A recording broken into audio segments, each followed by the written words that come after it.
Hello, everyone. It's time to return to the Tomb of Annihilation. Let's jump right in. The front. Hello, Good everyone. Hi. Hello. Are we ready for more adventures in the land of Chult? I'm ready for Yes. my sandwich. Yes, sandwich. Yeah, man. Sandwich would be a good start. So, I'll be back in Last- a sec. Sorry. we've come back from a short hiatus, but we'll jump straight in. Last time, you arrived in Port Nyanzaru, the main trade port, well, sort of the main settlement of Chult, as most of it's just primeval jungle. You made contact with Wakanga, one of the merchant princes, who gave you a lead to follow about the Death Curse, the ancient Lost City of Mezro, and also agreed to have the merchant princes finance an expedition into Chult so that you could get to the bottom of this Death Curse if you would do a favour for him.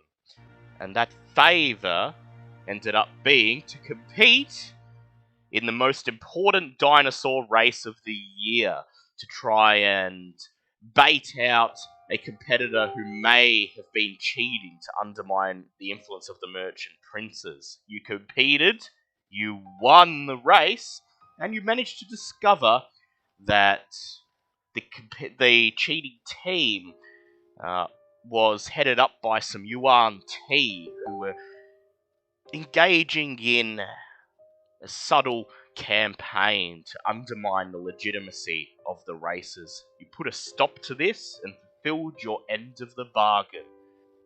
And then, having retired to the Thundering Lizard Tavern, you enjoyed a night being hailed as heroes, the winners of the great race.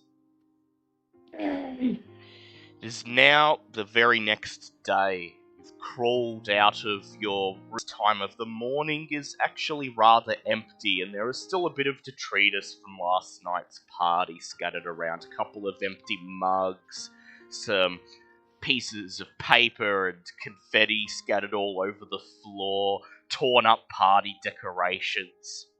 But all of the revelers from last night are no longer in attendance, and the only one to greet you as you step out into the main tap room is the bartender, an ivory-skinned man with flowing shoulder-length blonde hair in a purple cloak. As he sees you, he raises his right hand and waves, and he smiles and he says, raises his right hand and waves, and he smiles and he says, the champion racers!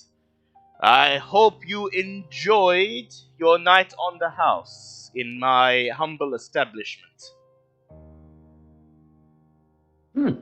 Yeah, thought it misses having a bed to sit on and not actually sleep.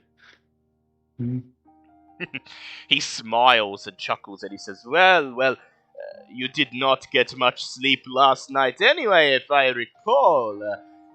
The great race is quite the celebration here in Port Nyanzaru, and to be hosting the winners, no less, in my establishment.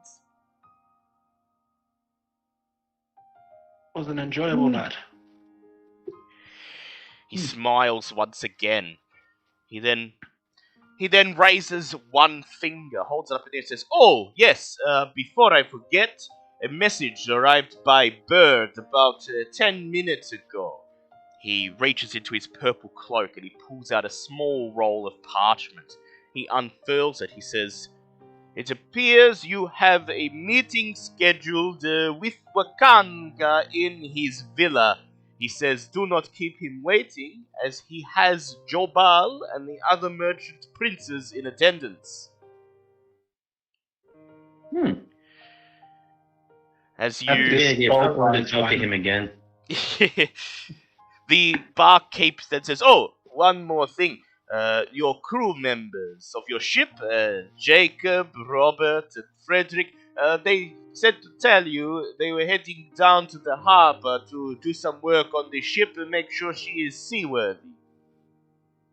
Yay!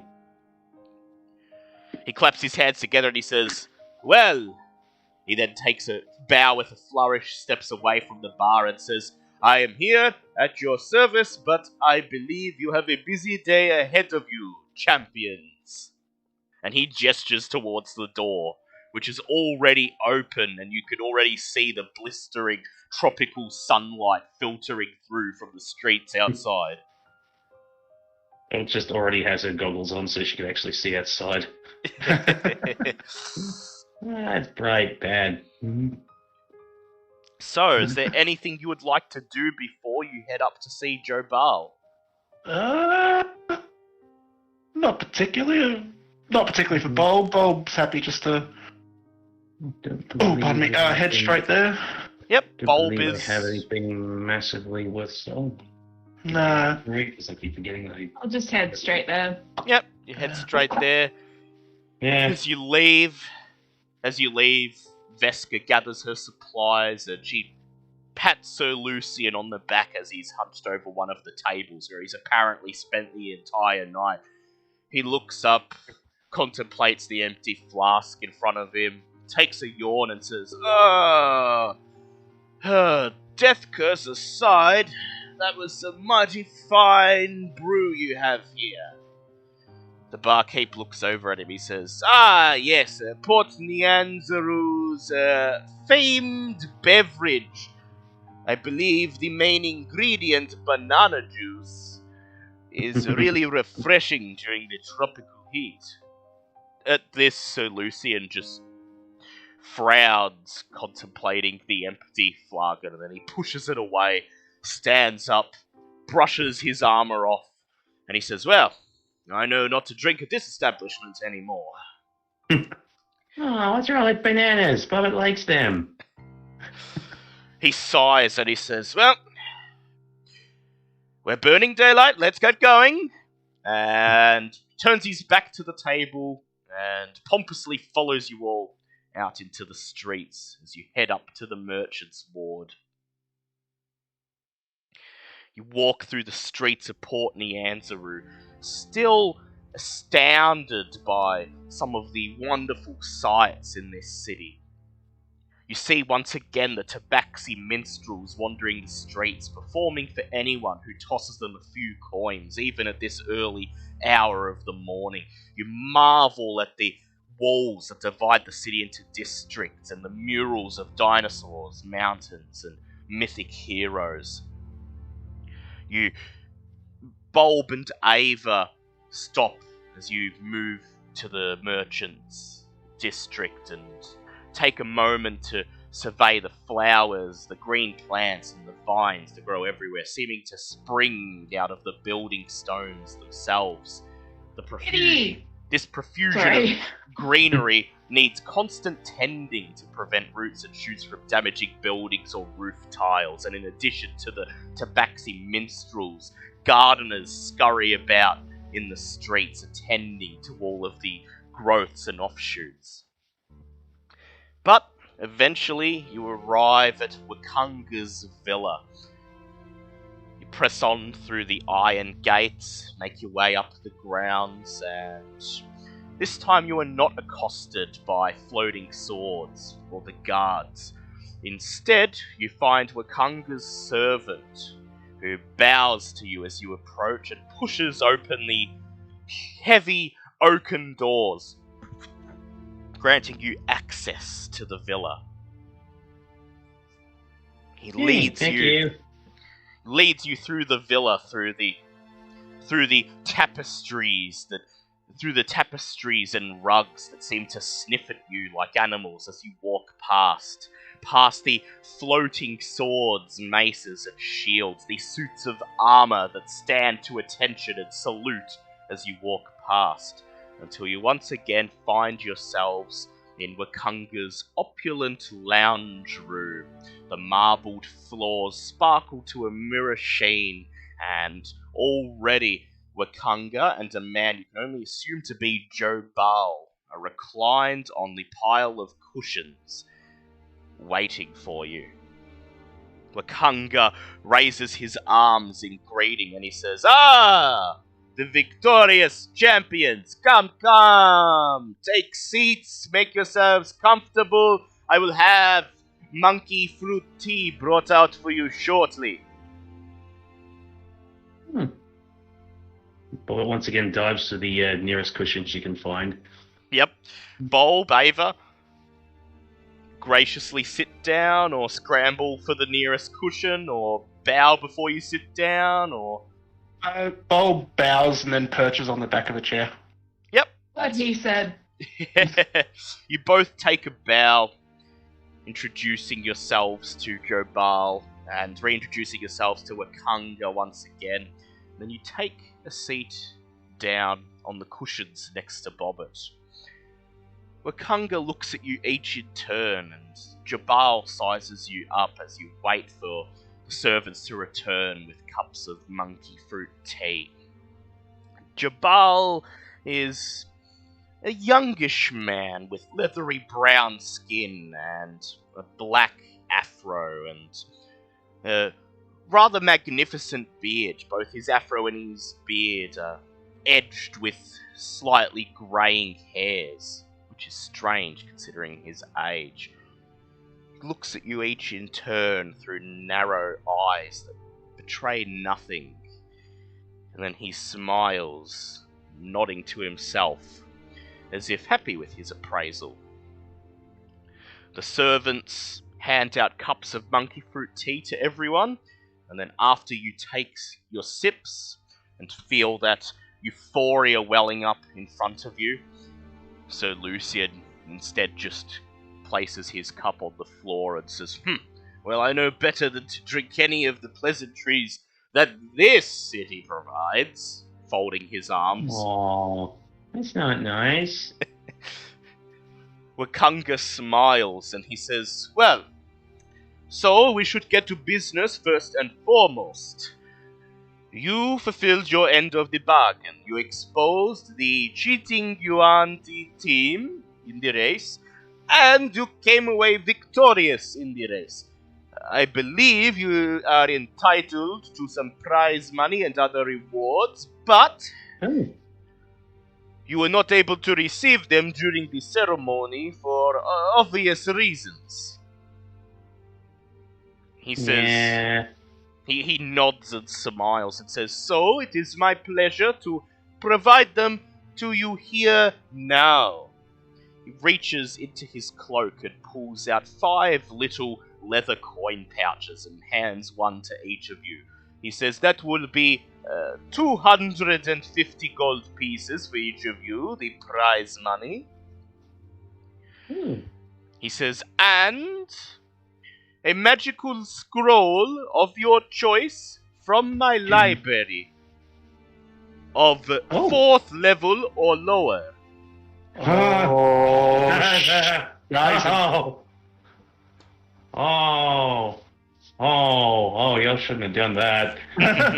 Bo's just staring at him with like stars in her eyes, going, "Thank you." He notices Bobbitt's sparkling eyes, and he just clasps his hands together and he says, well, I'm glad to see that somebody recognizes the importance of such a gift. Usually, the people who compete just say, piece of paper, sell it at market. I'm afraid not many of them have such a fondness for the arcane arts as you, young Bobbert." He then smiles and says, "Or was it Alessandra?" We should talk about that afterwards, if that's okay. He claps his hands together. He says, "Consider it done. Now, I have fulfilled my end of the bargain. I have spoken to the other merchant princes. I have made a proposition, and I have got their agreements and assurances that your expedition to Mezro will be fully paid for. That includes rations for the journey, tents and camping equipment, pack animals to carry your supplies." And of course, enough supplies of water to last you at least 2 months in the jungle. He says, Oh. unfortunately, if you run out, you will need to resupply or forage within the jungle, but we are in belief that this will be a great boon, a good start to your journey. Hey. He says there is, of course, one thing that the merchant princes were not willing to pay for that will have to come out of your pocket, and that is a guide. He looks towards Jobal next to him, and he says, that is, of course, why I have Jobal here with me today. Jobal just silently nods, not saying anything. Wakanga continues. Jobal, as part of the arrangement, has curated 4 of his most renowned guides for you to peruse and interview at your leisure. And he looks behind himself. He looks over his shoulder, looking out of the large archway that leads out onto the balcony outside. And as he watches, you hear movement from the gardens down below. The guards speaking to some new arrivals in the Tabaxi language, questioning them and asking their business in the villa. Wakanga clasps his hands together. He says, and that would be them arriving now, if I'm not mistaken. He says, so, I do believe you have some experience with running a business. I've heard that you run a tavern back in Waterdeep. Yeah, we're good at that. He says, It's a nice place. I like the basement. He chuckles and smiles, and he says, hey, a true arcane practitioner would say nothing less. But I assume you know best how to interview a prospective employee and figure out what you want. He says, so I will leave you to it. He and Jabal stand, and they take a step back from the cushions and nod silently at you. Then they turn around and walk out through the archway onto the balcony and leave you in the lounge room in silence for a few minutes as they wait for the guides to make their way up to this room. While you wait, is there anything you would like to do?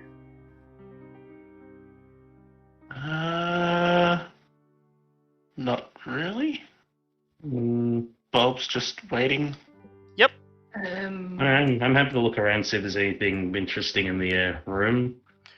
Just as far as curiosity goes. I want to see, I guess, if I perceive anything. So Yes, perception. so please go, both of you go ahead and roll perception. It's gonna be say perception. Yep, Okay, perception. well, 23. 23. 19. So as you wait, Bob... 23, 19. Sorry. No, that was good. So as you wait for the guides to be brought up, Ava and Bobbit just look around to see what you could see in Wakanga's lounge room. Now that he's not present, you're able to look around a bit more inquisitively, and you find that most of the room is just decked out with fine luxuries, cushions, couches, silks, sofas. It's clearly designed for Wakanga to receive guests, but what you didn't notice your last time here is that there appears to be a small annex off to the right. An arch, a golden framed archway leading into an adjoining room, and through that door you could see what seems to be a sort of library. You see a room with walls that have bookshelves as high as the roof, and the areas between the bookshelves are groaning under the weight of random piles of books that have just been left lying there, not yet sorted into their shelves. And you can see torches glowing with continual flame, just hovering between the bookshelves inside, and it's quite obvious that Wakanga has amassed quite the collection of texts.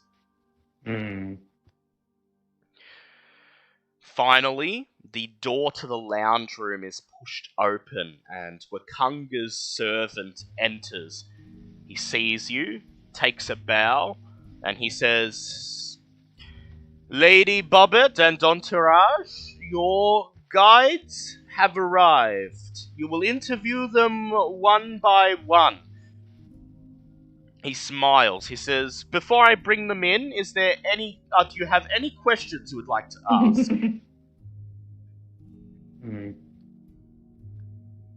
Do we have any questions? I'm just imagining Bobbert, bachelor number 1. Oh, God. I have no questions for the helper. He nods and he says, "Very well. Is there anything you would like me to tell them before I bring them in? Something that they need to be aware of that you are looking for in particular, for example?" Oh. Good question. What do we want as far as a guide's concerned? Yeah, what are you looking for in a guide? Vesca just shrugs and says, "Oh, well, I just want someone who's not going to lead us into some pit in the middle of a jungle where we're going to rot to death. I mean, that's pretty much the lowest bar there." Yeah, that's a solid starting point. That's actually a very good question. What? Someone as swift as a coursing river. Swift. Yeah, just writing a notepad, just swift as coursing river, strength of great typhoon, force of raging fire, mysterious as dark side of moon. Yeah, that'll work. Here's your note. Well, because we don't actually know what we're looking for yet, do we? We know we're trying to break the curse Death that's curse, happening. and that you know you're headed to Mezro. Yeah, but we know we're headed to Mezro. Yeah, aside from that, you don't really know particularly what lies in the jungle or in Chult. It's mainly just what qualities are you looking for in a I guide. would think we would kind of know what lies in Chult. We're from here. Oh, yes. But, are you looking for a guide who knows how to fight, or one who particularly knows how to forage for food, or... someone who's going to get us there the quickest, I think. Yeah, that's probably...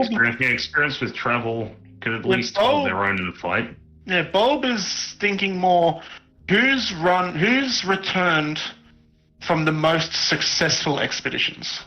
Ah.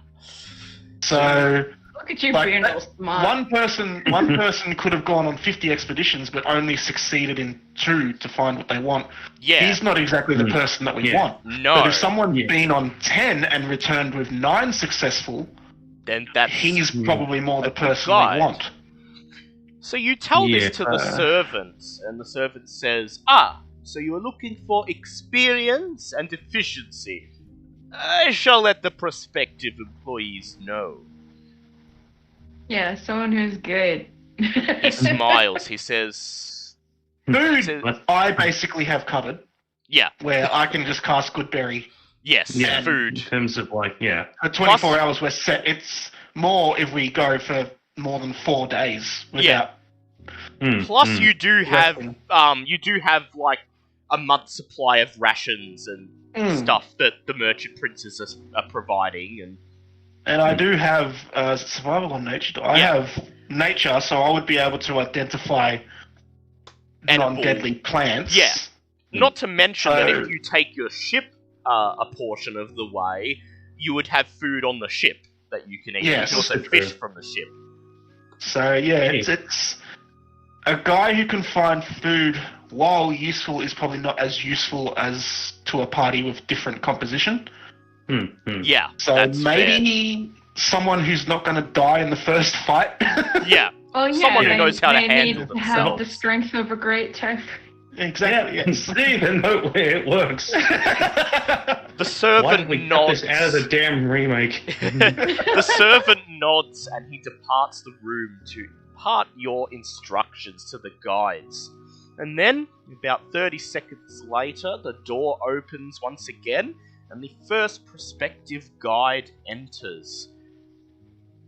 A young Chultan human female with brown skin, brown eyes, and long flowing red hair enters.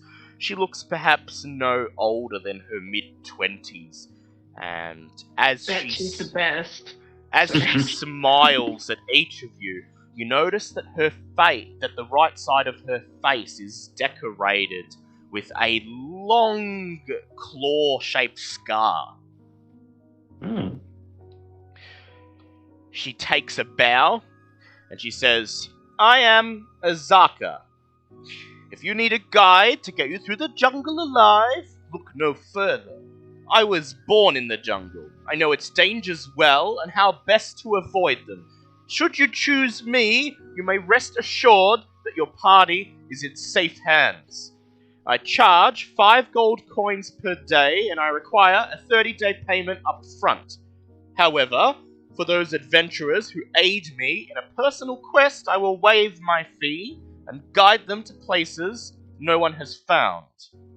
This quest will take us to Firefinger, the evil terrorfolk that roost atop Firefinger stole a wooden mask from me on one of my previous expeditions, and I want it back. She purses her lips and crosses her arms. She looks at you and says, any questions? Just out of character, could we have the map of Chult up, please? Sure, yes, I will get that for Thanks. you. The map of Interesting. Chult.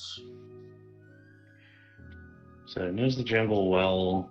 Here is the Where's map the of Chult. Where are the Firefingers?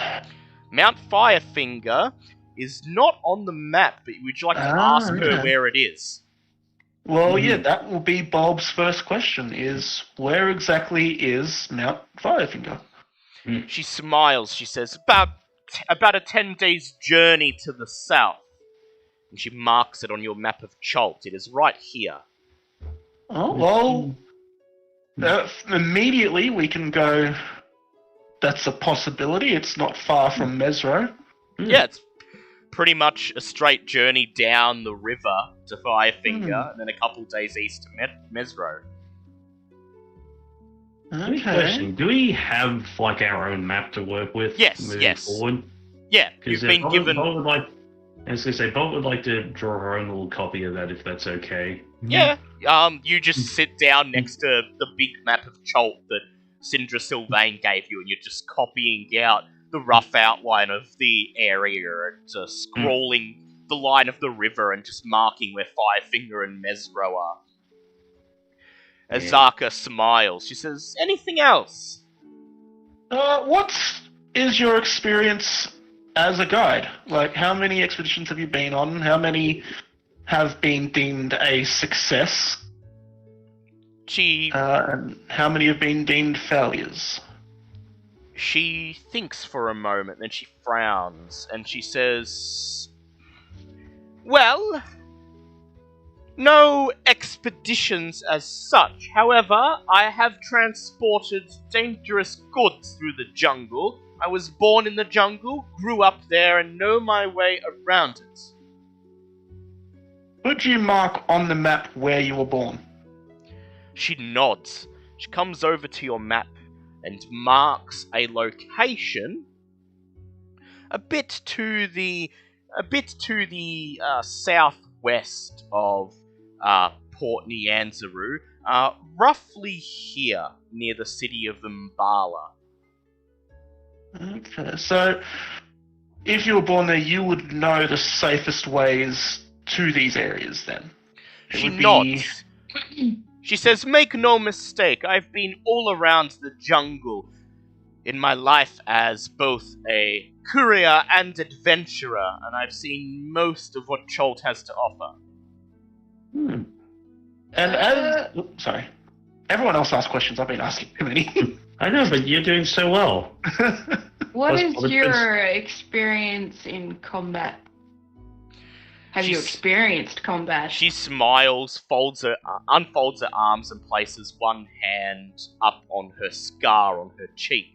She smiles and says, "Let us just say that if we are to be waylaid in our travels, I know how to handle myself. I will bare my fangs and my claws." Hmm. Would I be able to tell what the scar is from? You may make an insight check if you like. That was only a 9. Yeah, it could just be any large creature that slashed her on the face. If you were to have a fighting style, what would you say it is?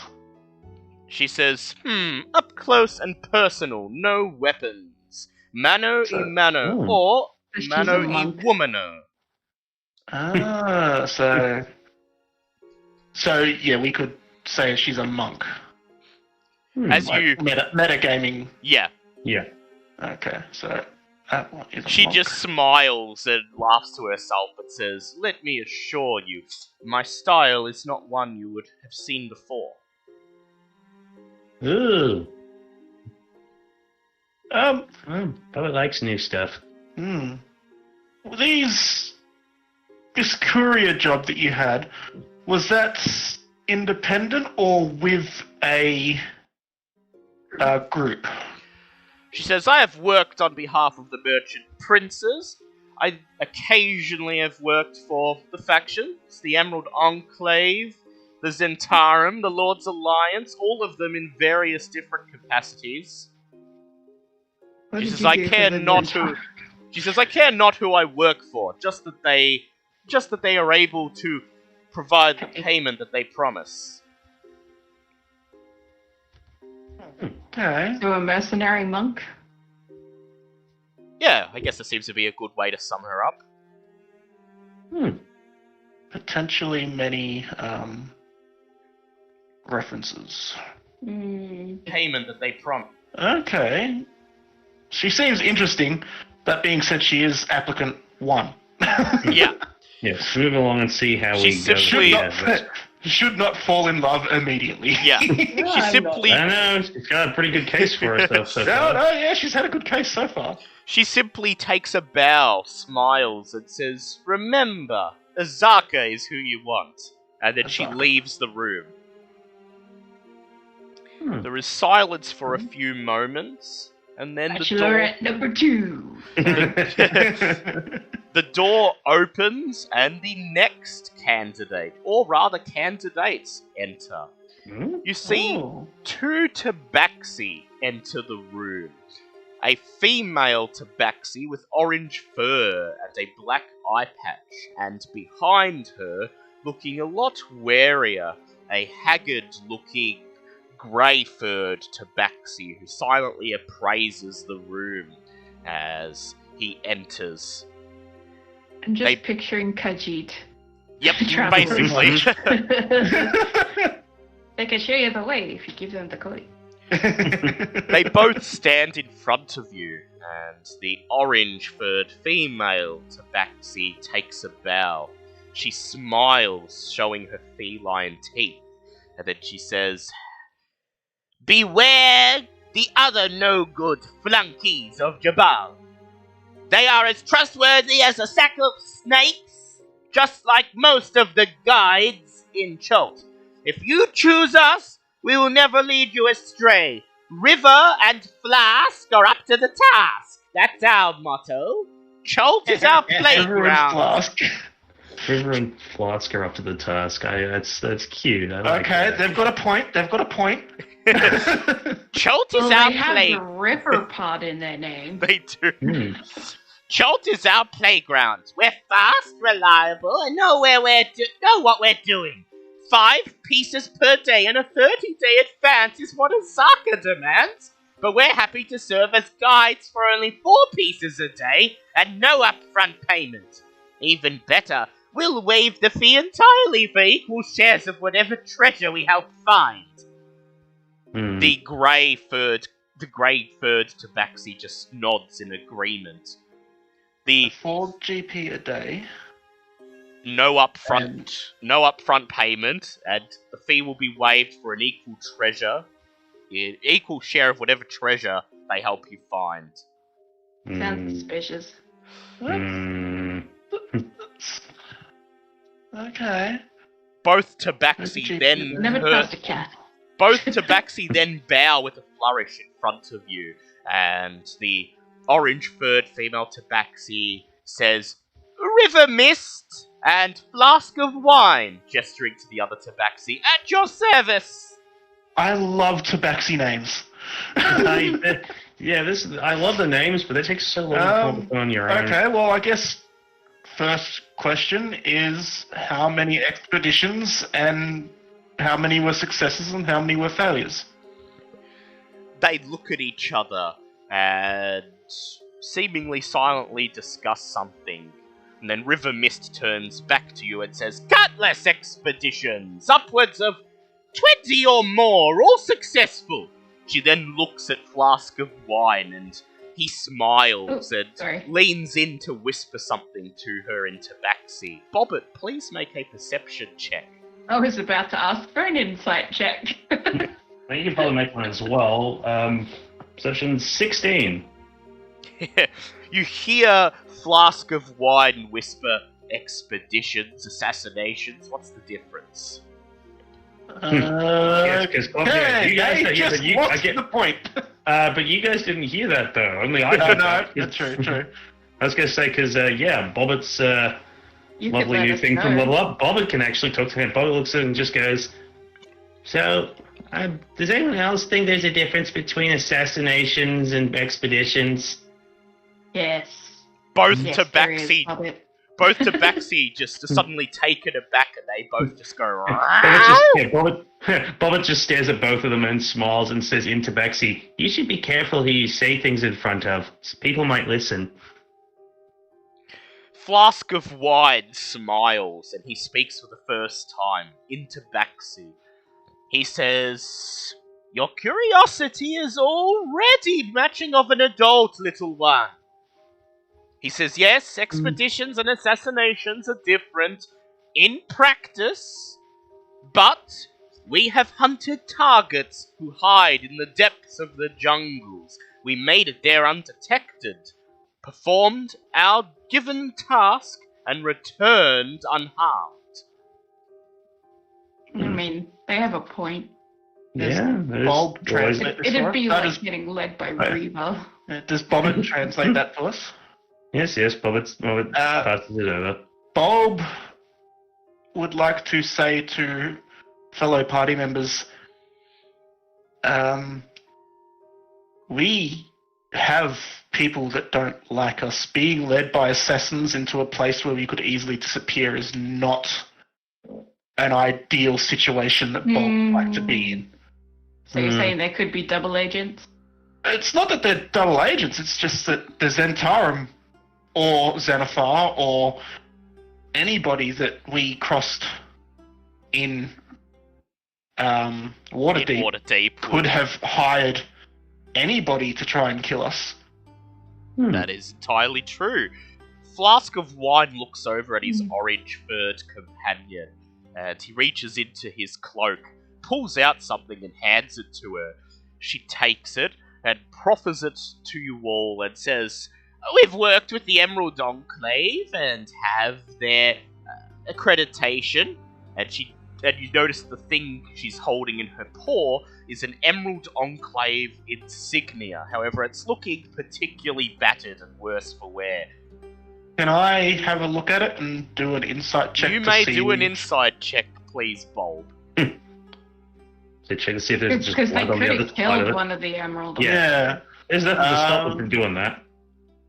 an 18. You notice that the design on the patch is quite a bit out of date. It would have been handed out maybe 5 or 6 years ago, and is not the same as the patch that you, Ava, Bobbit, and Zinhorn all have. So the patch on my cloak, Yeah, for example, yeah. can I just move so that the emblem on my cloak is quite visible to them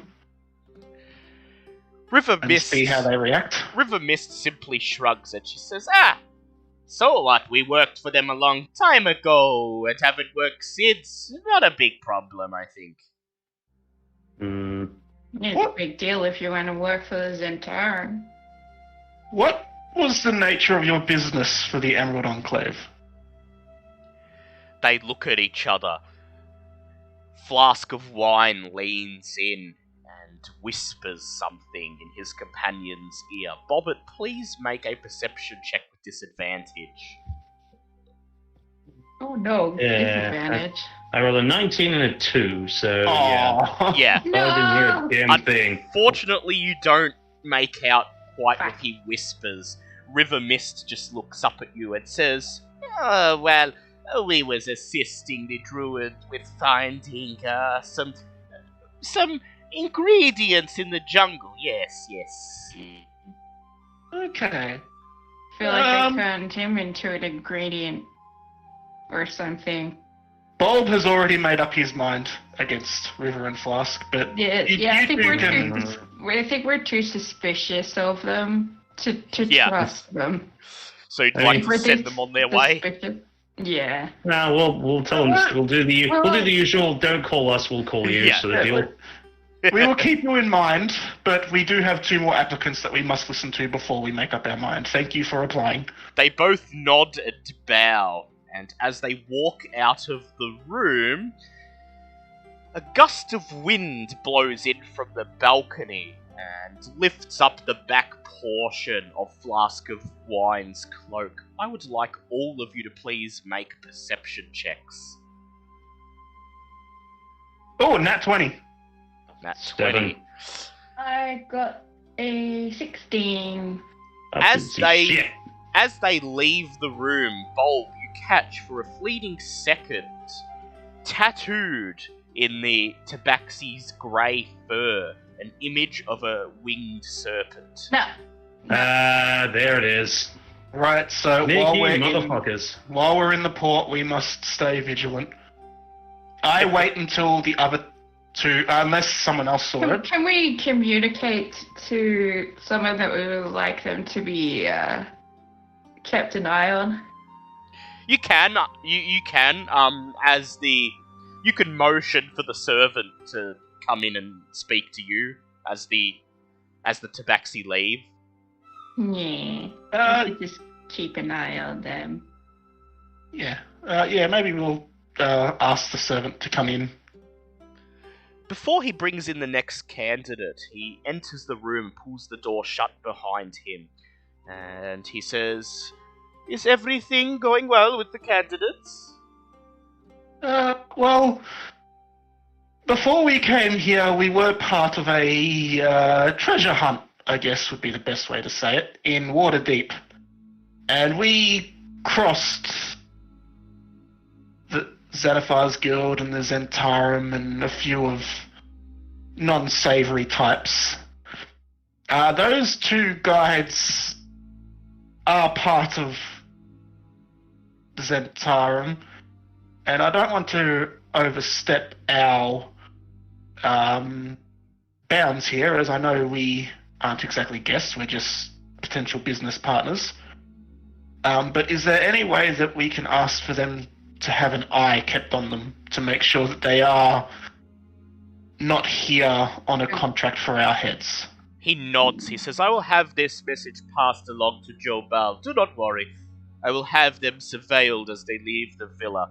And as he turns around to leave the room, he snaps his fingers and you see 2 swords detach from the wall and float out of the room, trailing behind the tabaxi. I gotta learn Like how to this do guy. that. I gotta learn how to do that. That's cool. The door opens once again and the 3rd candidate enters. You see Bachelor number 3. a short, stocky figure, based on his proportions and his long, flowing beard of white hair. You'd say he is a dwarf. However, he's not a dwarf like any you've seen before. His skin Ooh. is pale white and his face is covered in blue tribal or shamanistic tattoos. Would I be able to see if I recognize any of this from my travel? Yes. Yes, please make a nature check with advantage, please, Ava, because you're from here. Neat. Alright, so that is... Where's my nature? 17 plus 6. Damn. You recognize him as an albino dwarf, a sub-race of dwarves that are native to Chult. They're Oh. Oh, he's a native. like most dwarves, they have a reputation for being trustworthy, hard-working folk. We like dwarves. The Yup. albino dwarf smashes his fist against his chest and he says, "Aye, me name be Musharib. The jungle is me home, I know it well. I can guide you anywhere in Chult for a fee of 5 gold pieces a day. If adventure is what you seek, join me quest to reclaim Rakhamar, my clan's ancestral forge. A volcanic eruption forced us to abandon it many years ago. The fire newts that have since taken over must be driven out or destroyed. At the very least, we must sneak in and recover a relic known as Moradin's Gauntlet. The fire newts must not be allowed to keep it. If you love dwarven kind, then hear me plea and join me in returning Rakhamar to its rightful owners. I'll waive me fee for your promise of assistance." It's gonna make me all biased. Could Bulb ask him to point this out on the map? Sure. He heads over to your map and marks Rakhamar, which is quite a far way to the south, in the Valley of Lost Honor. Ooh. Where was that? Oh!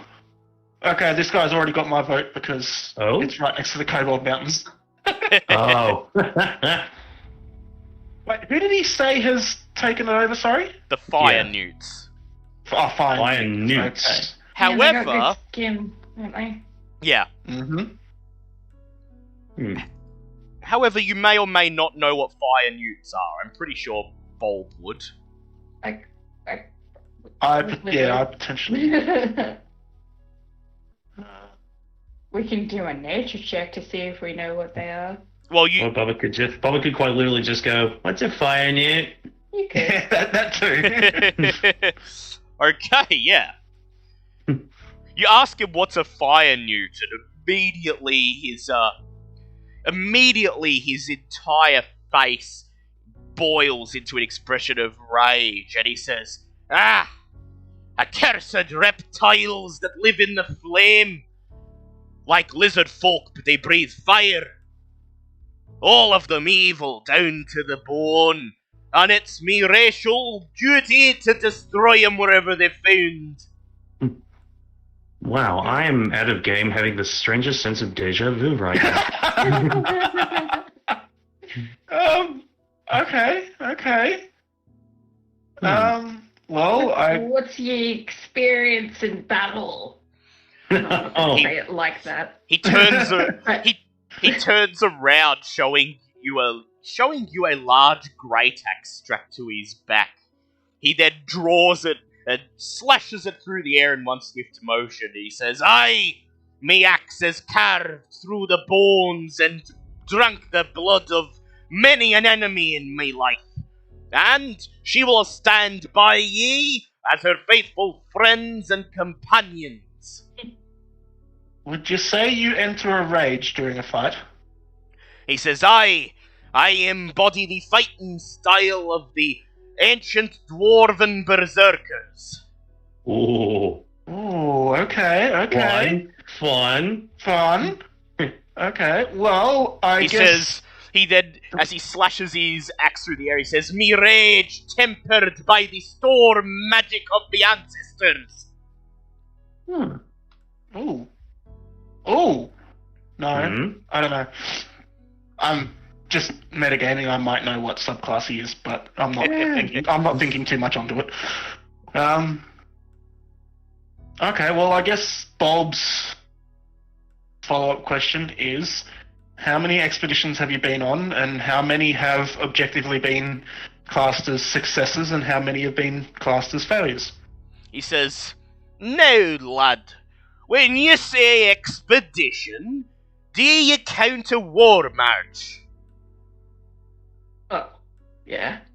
I would think so. You've been to war? Yeah. He says, I've led me clan brothers and sisters into battle against the fire newts and the kobolds many times. Against the kobolds, you say? He says, yes. He says, the servants of the Red Worm must also be stomped into the ground and brought to Moradin's justice. Oh. Oh, you see? Okay then. Well, you're not a kobold. I'm not a kobold. He doesn't know. I was them. raised by them, though. That's the thing. Interesting. Now, do you consider the kobolds evil intrinsically, or because they follow the Red Worm?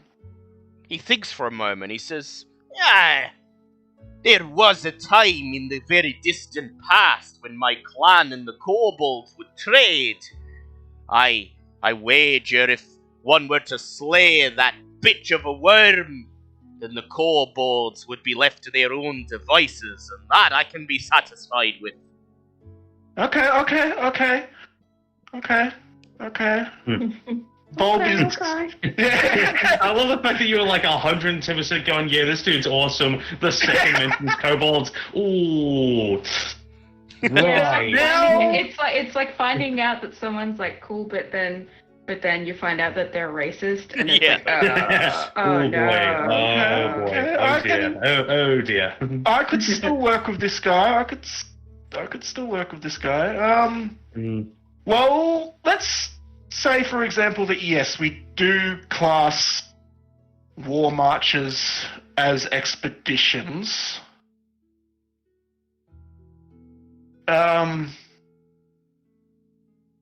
Yes. So yeah, go. Yeah.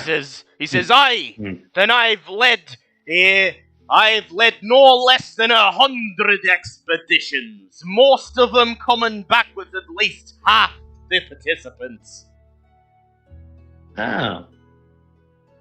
Well, that's something. Okay. Okay.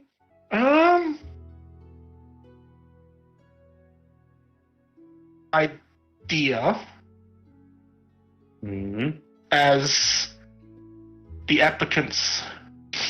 I'll explain it in between App 3 and App 4. Very well.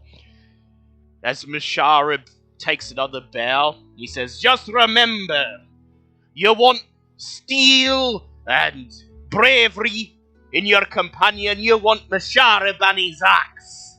And then he turns around and walks out of the room with her. Oh, but wait, is he as swift as a coursing river? You could guess he's probably because we know not... he's strong. Yeah, you know he's strong. Oh yeah. You could guess he's probably not that fast because he is a dwarf, and dwarves tend to be... They tend to be big and strong, but not particularly fast. They're lethal across short distances. They're lethal across short distances. And as he leaves the room, he smashes the butt of his axe at the oaken door, slamming it shut in his wake. Don't dent the door. Hey, he seems angry. Rude.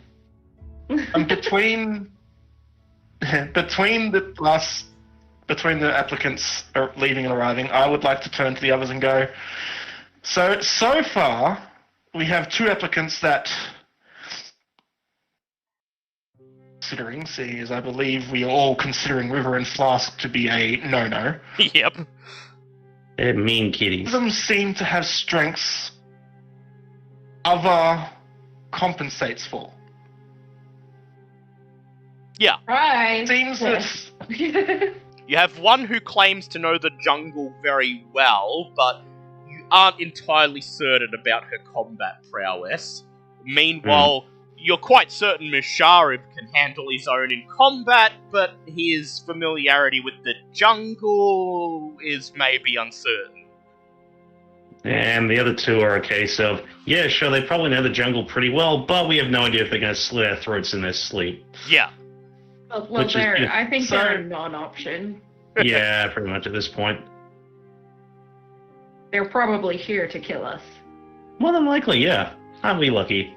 Are you ready for the fourth and final candidate?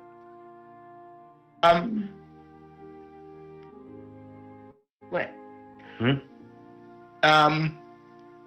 What if we were to consider hiring, unless this fourth applicant fills all of our needs by themselves? Oh, you can hire more than one if you want. You just have to pay for them. Yeah, Well, money- or we What just if- do all their quests. Yeah, and the ones that have quests, you'll have to, that's part of the agreement of hiring them. So, well, it's And- technically not. It's up to You Yeah, don't it's have more to of that do their whole, quests. oh it's yeah, just- I'll waive my fee if you do this for us. Yeah. It's essentially And what they're going with Bulb himself is not adverse to helping them out. Yeah, if they need it it. would be a grand adventure to go to these Yep. places. Especially the adventure. Dwarven one. He would love a guide that close to the Kobold Mountains, as long as he can convince him not to kill any kobolds that we come across. Yeah, there's the brick Neighbor from that one. she just Yeah. likes being out and exploring, so she Now- doesn't care. Out of game, we do know how hard it is to talk down a barbarian from killing something that they've set their mind to Especially killing. if it's a dwarf. That's Yes. true. However, we can leave him at the camp while Yes. we negotiate with the kobolds and potentially find out whether the worm does need to be taken out or not. Oh god, Um, it's just like playing Baldur's Gate. It is. and- It is. You leave the and companions Bulb would behind. like it. to, Bulb would Huh? like to. and Bulb would like to at least take the risk. That's As- yep. As of. That's fair Yeah. enough. Mm. The door opens and the So final. The door opens and the I final. was just saying. So, Yeah. Oh my god! What were you saying? Delay. What were you saying? I was just saying I put that towards the other two and Ah, leave yep. that for consideration while we look at applicant 4. Yep. The door Mm. opens and the final applicant enters. A young, brown-skinned man, nearly bald save for his black mohawk. As he enters, he flashes you an infectious smile showing his pearly white teeth. He says, "Hey, I'm Shago, former servant Hi. to the Flaming Fist. Ask any member of the Flaming Fist, I'm the best. Pay Hi, no Shago. Kick him out. Pay no heed to the other guides. They're soft and weak. I'll get you to wherever you need to go. Just kick him Firefinger, out. Curse a Ball, the Peaks of Flame, it doesn't matter. Chult is full of wonders, and Shago knows the way. I'm not afraid of dinosaurs." And as he says this, he draws a scimitar from its hilt, and each of his next words is punctuated with a flourish through the air with his scimitar. "Dinosaurs, bugs, or hard work. I can paddle a canoe, start a fire, forage whatever you need. The jungle is overrun with ghouls and zombies, but I have a strong arm and the heart of a Tyrannosaurus. Together, we will conquer this land. Hiya!" He It's slashes just his... out of fame. I was He's gonna a say- red shirt. I was going to say, Bullet just flatly stares and goes, "We're gonna die." Does Bulb know whether Chult has always been full of zombies and ghouls, or is that a recent thing? Because It's pretty he's much... the only person Yeah, it's pretty to much... have mentioned it. It's pretty much been full of zombies and ghouls for like the last 200 years Okay, or so. okay, so it is a common thing. Okay. Yeah, 200 years Okay. or so? yeah. In fact, the appearance of these zombies and ghouls seems to coincide roughly with the disappearance of the people of Mezro, Aww. which is something that Okay. Ava would be aware of at the very least. Oh, no. Shargo puts away his scimitar, he takes a bow and he says, 5 gold pieces a day and a 30-day advance. For that, you get the best guide. For that, you get the mighty Shargo. And as I mean, I'll give him credit. The dude's got charisma out the arse, but and as he makes another flourish, you notice dangling from his neck a series of gold and silver medallions, each of them with a sword and shield embossed on it. Would we know what they are? Or? No, you'd have to ask. cool. Or you can make an insight check to Are they see his what pretty they- boy medals? to see Well, I may as if well do an insight first and then Yeah. ask. if you make an insight check, you can at least decide if they're 14. So they don't appear to be the insignias of a faction, rather they appear to be commemorative, sort of like trophies. Okay. Yeah, pretty boy trophies. Shargo, Come. Shargo, what are those medals hanging around your neck? He looks down, he grabs one, he says, "Ah, my trophies! From my fights in the arena!" He smiles and winks, he says, yes, you do have the pleasure of having the famed gladiator Shargo at your service. God, I want to fight him. I'm just glad Nami is not in this particular campaign. I'm just thinking about that. Yeah, You know Nami how will Nami will murder get- that bastard. Yeah, Namia would She would murder immediately... him. Namia would probably immediately challenge him to a duel then and there Oh, yeah. to test his prowess. What? I tried to kill him, but either other. what would you say your fighting style is? He says, "Good old sword and board." He says, So you "Also, would be a fighter. yes, most likely." Okay. I want to kill him so bad. He says, some say the best defense is a good defense some say the best defense is a good offense, some say the opposite. I agree with both. Shield and sword. Get in there, block attacks, and then when you see an opening, go! Stab! I'm gonna die. It sounds like everything I hate in one person. It's just No. out of character. Did you make this guy up? Like, did you have to make him up, or is he part of the? All of these guides are part of the module, but all the module says is their species and a picture of them. So I've basically made up the personalities for each of them. I gotta So say, he's right, a you went- gladiator. The guy looks He like a needs to be. dickhead. He needs to be charismatic because he's a gladiator. Like, you Yeah. can't be a successful gladiator without being, which is working so bad for him because he sounds great, but at the same time. Like I said, he's got charisma out the ass, but it's not going to help him if he comes off as a gigantic douchebag. Yeah, and basically well- alienates anyone you're trying to talk to. Yeah. Bulb is seeing Ava's discomfort, but still believes in giving him a fair interview. How many expeditions and how many successes and failures? He And says, I get the feeling I know the answer already. he Zero. says, well, here's the thing, expeditions, well, well, let's just say, if we go on an expedition, I'll make sure anything that tries to kill us will be nice and dead first. So Again, zero Bob, expeditions. I was going to say, again, just... Ava is pointing out the door and just laughing. Bob, it's just, again, deadpan. So, 0. He says, I've worked with the Flaming Fist and led them into the jungle to kill the undead, but, end goal was to kill something. What's the furthest? What point is the furthest you have travelled into the jungle? Can you please point it out on the map?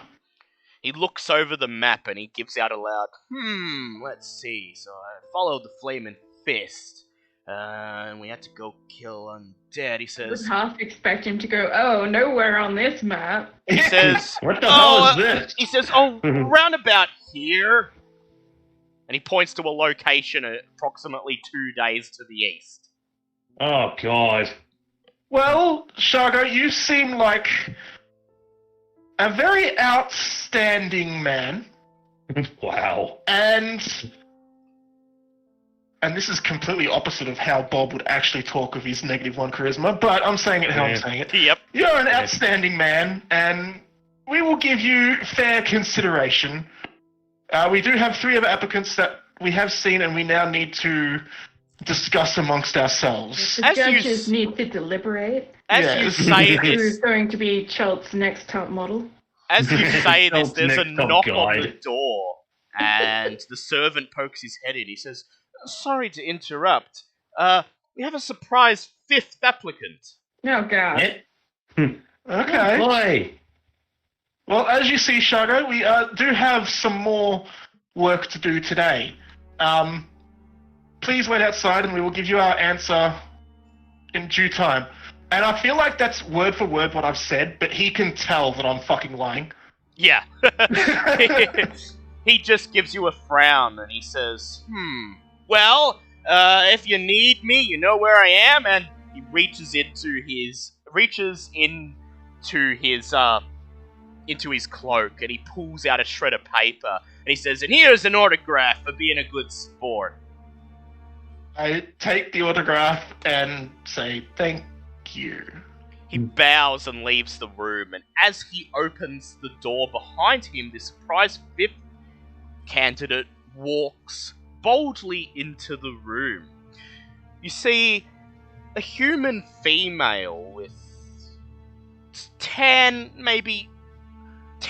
olive coloured skin, slightly leathery looking. She's about 5 feet 4 inches tall, and from what you can So see, she's my height. yeah, it's quite short. But from what you can see of her, she looks quite fit, and definitely used to be.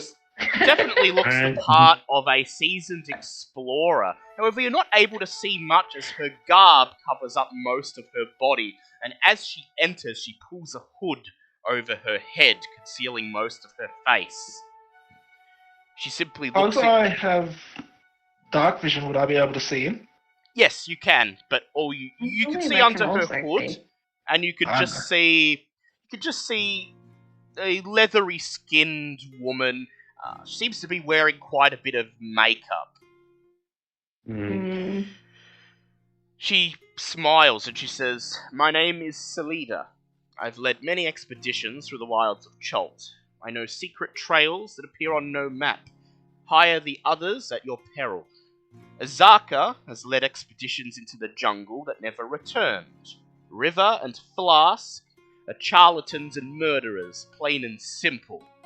Old Usharib suffers from mad monkey fever. I'm sure of it. Plus, I hear tell he owes money to the Zentara. 5 gold pieces per day is a cheap price to pay for your lives. Spend your gold wisely." Okay. You seem to know a lot about the other people. How do you know all this? She smiles and she says, "I make it my business to know many things about many people." She seems very roguish. I like her. I was gonna say... Do you know much about us? She smiles. She recites each of your names in turn. And she says, proprietors of the tavern affectionately known as Trollskull Manor in Trollskull Alley, Waterdeep. Recipients to the proceeds of the Dragon Heist. Members of the Emerald Enclave and servants of the Lord's Alliance. She says, you used to be in association with a disgraced paladin known as Narthal Hammerfall. How is it that you know so much about us? She smiles and she says, "Again, I make it my business to know these things." Where are you from? She says, "From Chult," and leaves it at that. I want to suss her out. I'm getting so many alarm bells off of this shit. I'm not. I like her. What would you like to check out about her?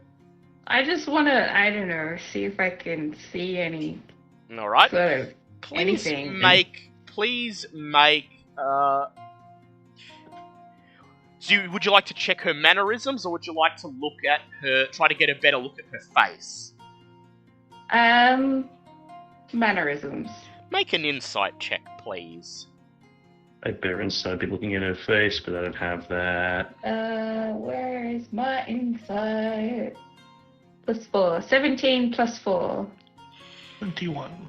She holds herself very confidently, even though she said nothing to tell you about her background. You already get the sense that she is a confident and seasoned adventurer who has seen many things, and you have no doubt that she possesses some valuable skills. Say it again, sorry, just for my notes. Yeah, the way she holds herself tells you that she's definitely a seasoned traveller. She's seen a lot, and she seems to possess some valuable skills. I want to know who she's worked with previously. She simply smiles and says, "Nobody that you would have heard of, my dear." Then you wouldn't mind telling me who? She says, "Very well.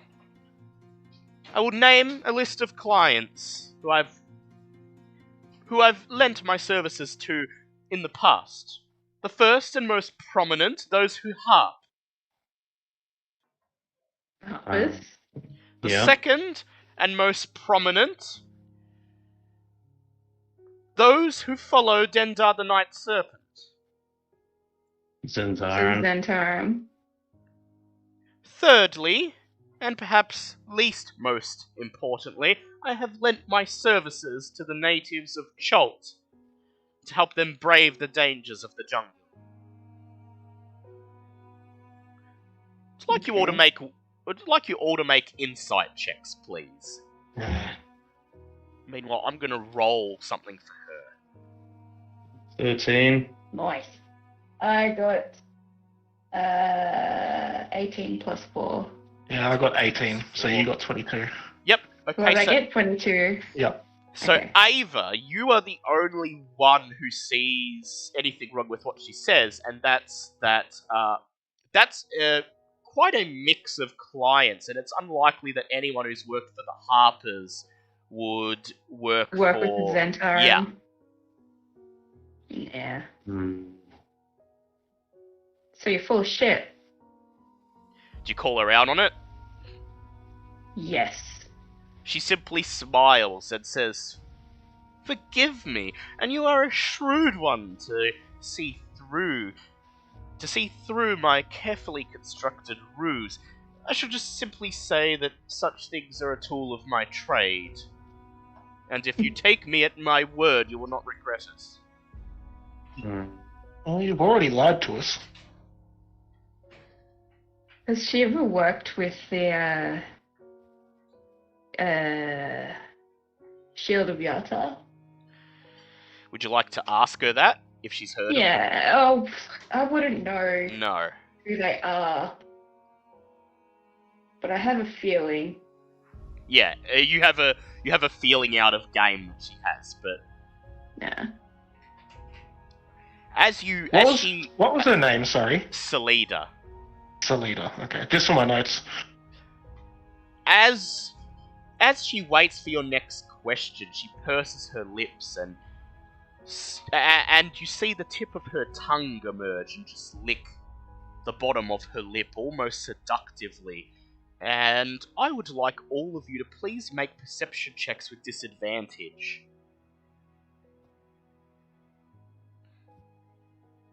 14. What kind of check was it again? Perception with disadvantage. Okay, 14. 14, Yeah. 18. 15.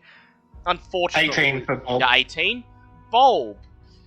As her tongue... Failed. Hey, so Lucian's here. as her tongue... Yeah, I've been here for a while. Sorry. Yep. As her tongue slides across her bottom lip and then withdraws back into her mouth, you notice, in the split second it's visible, that her tongue appears to be forked. I knew it! Yes! I haven't wanted to say anything because I was mitigating. The second you mentioned the makeup, it's like, God damn it, she gonna be fucking yuan tea. Same. As soon as you said she pulls the hood over her head and her skin was leathery, I was like, God damn it. But yeah, I didn't want to say anything either. Oh, sorry, I got excited. Oh dear, what are we looked into now? I immediately exclaim, "You are a snake person." She smiles, pulls down her hood, and then flicks her hands across her face, removing the makeup in one fell swoop, revealing the scaled, vaguely green-coloured skin underneath. She says, "Yes, I am a Yuan Ti pureblood." She says, "What of it?" Pretty snake lady. Well, we didn't exactly have a good time with your kind yesterday. You tried to kill us. She I mean, says, the undead dinosaur thing was cool, but still. She says, "Do you not think that certain Yuan Ti cannot disagree with other Yuan Ti? Or do we all share a hive mind in your eyes?" Depends. How do you feel about your fellow You auntie? came in here disguised. She Well, looks maybe at that's you. because she would think that we would have bias. She looks at you and she says, "I was disguised for obvious reason. My kind is looked upon with suspicion and shunned in human settlements." And she's not wrong. And would you have gone the entire expedition without telling us? She shrugs. She says, "More or less. Maybe I would have left it up to you to figure it out."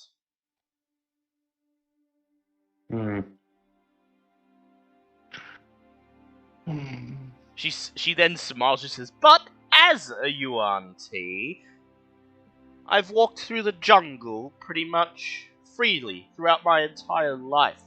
You got a And point.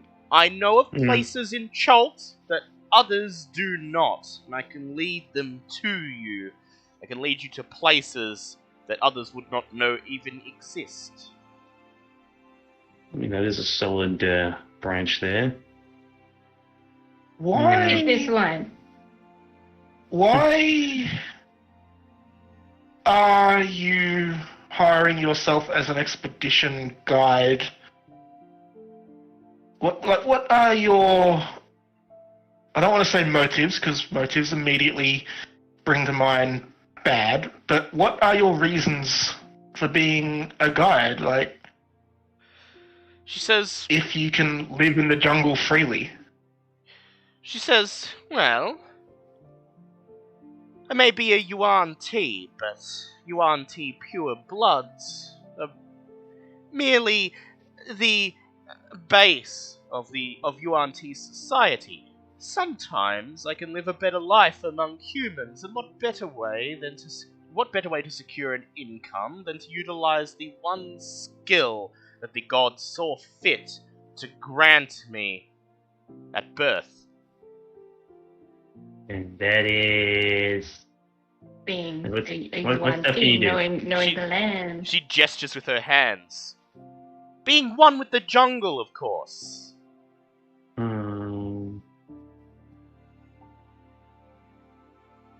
How many expeditions have you run? How many have been successes, and how many have just been move it failures? on, just get to the standard questions. She says, "Up to this point, 7. But my clients all found what they were looking for.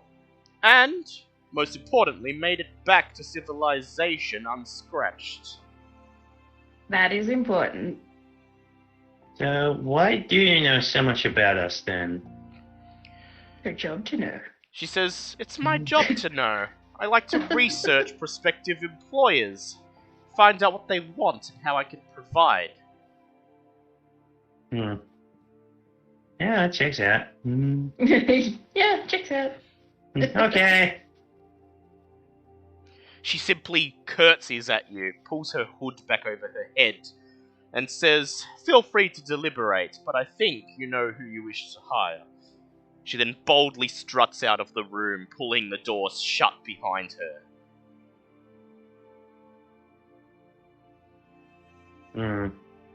Damn it, Dale. Sneaky bastard. Love it, but damn.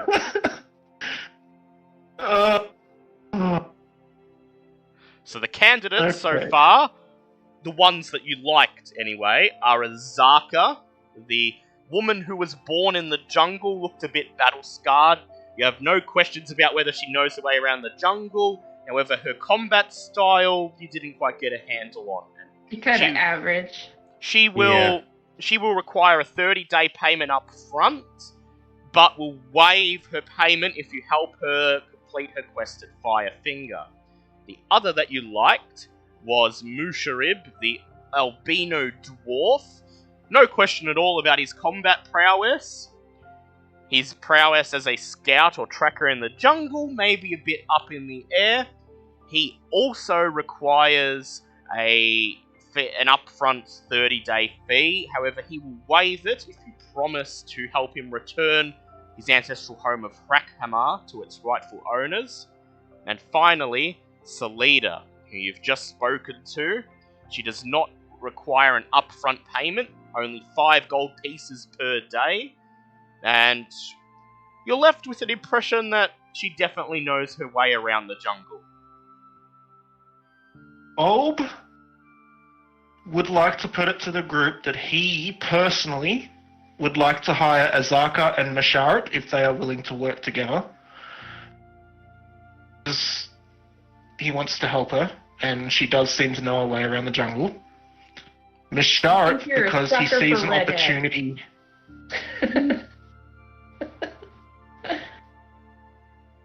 I shut up now. And Musharat, because he sees one, get a guide close to where he believes his kobold clan lives.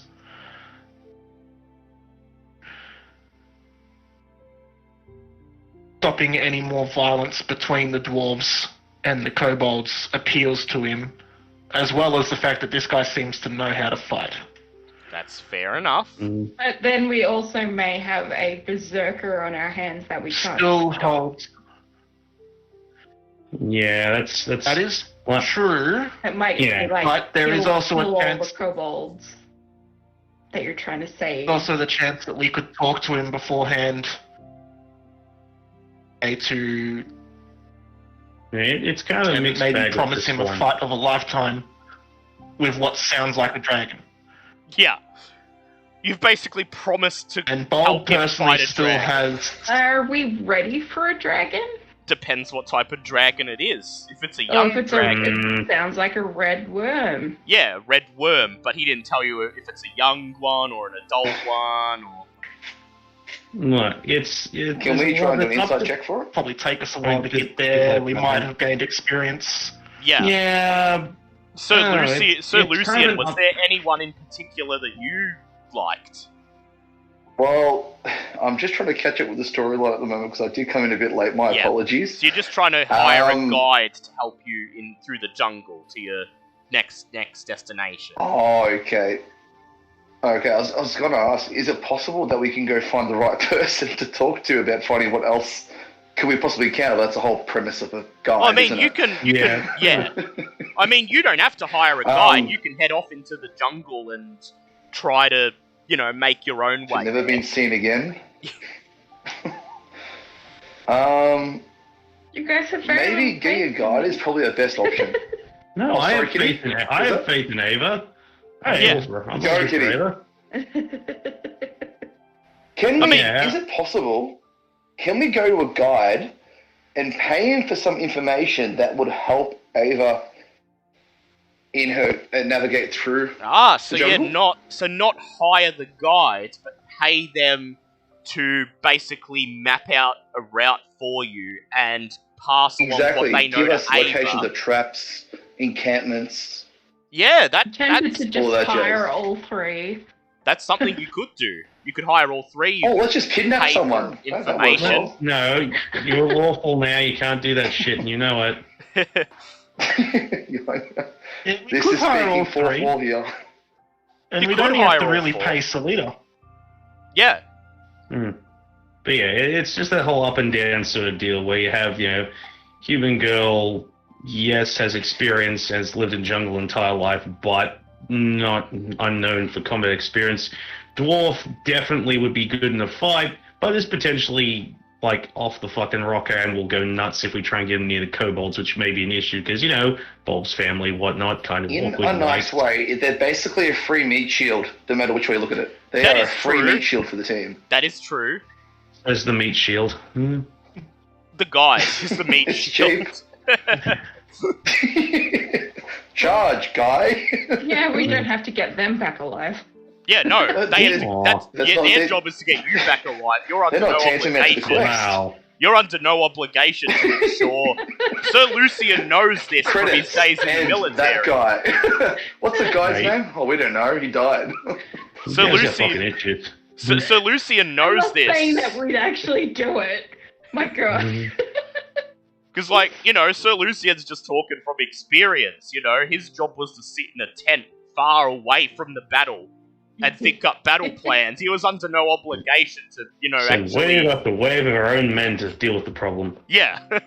Exactly. That's called successful supervising. The thing is, though, it's- Delegating. Mm. We still won the battle. And bowling. the Doesn't thing matter is, how it's won. the thing is, Ava is still indispensable here. Like, very valuable because she is the ranger.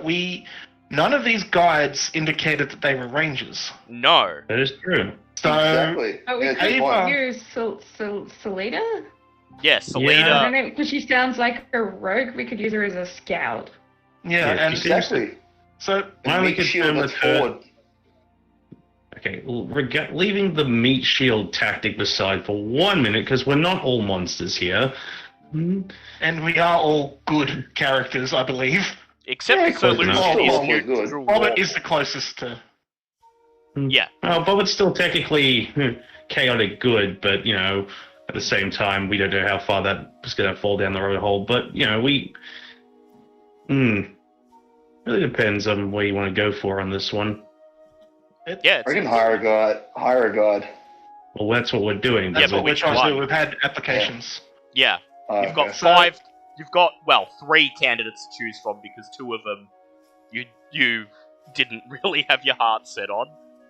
That's because those guys were like instantly, these dudes will definitely screw us over at the first chance. 2 of them were going to screw us over at the first chance. The other one was just a raging asshole. Yeah. I like the raging asshole guy. He was Of course, charismatic. Which is why he got thrown out immediately. Yeah, I'm sorry. That dude just no. Okay. Theater and has only gone 2 days out of town. Yeah. Oh, okay. I like okay, the there's only idea- 2 candidates. We doesn't could it? Yep. hire. Could theoretically hire all 3 if you really wanted We to. could hire Wow. That's We an got the money impressive for it. meat shield company. Salida as much as Bob doesn't want to because of prejudice against snake people at the moment.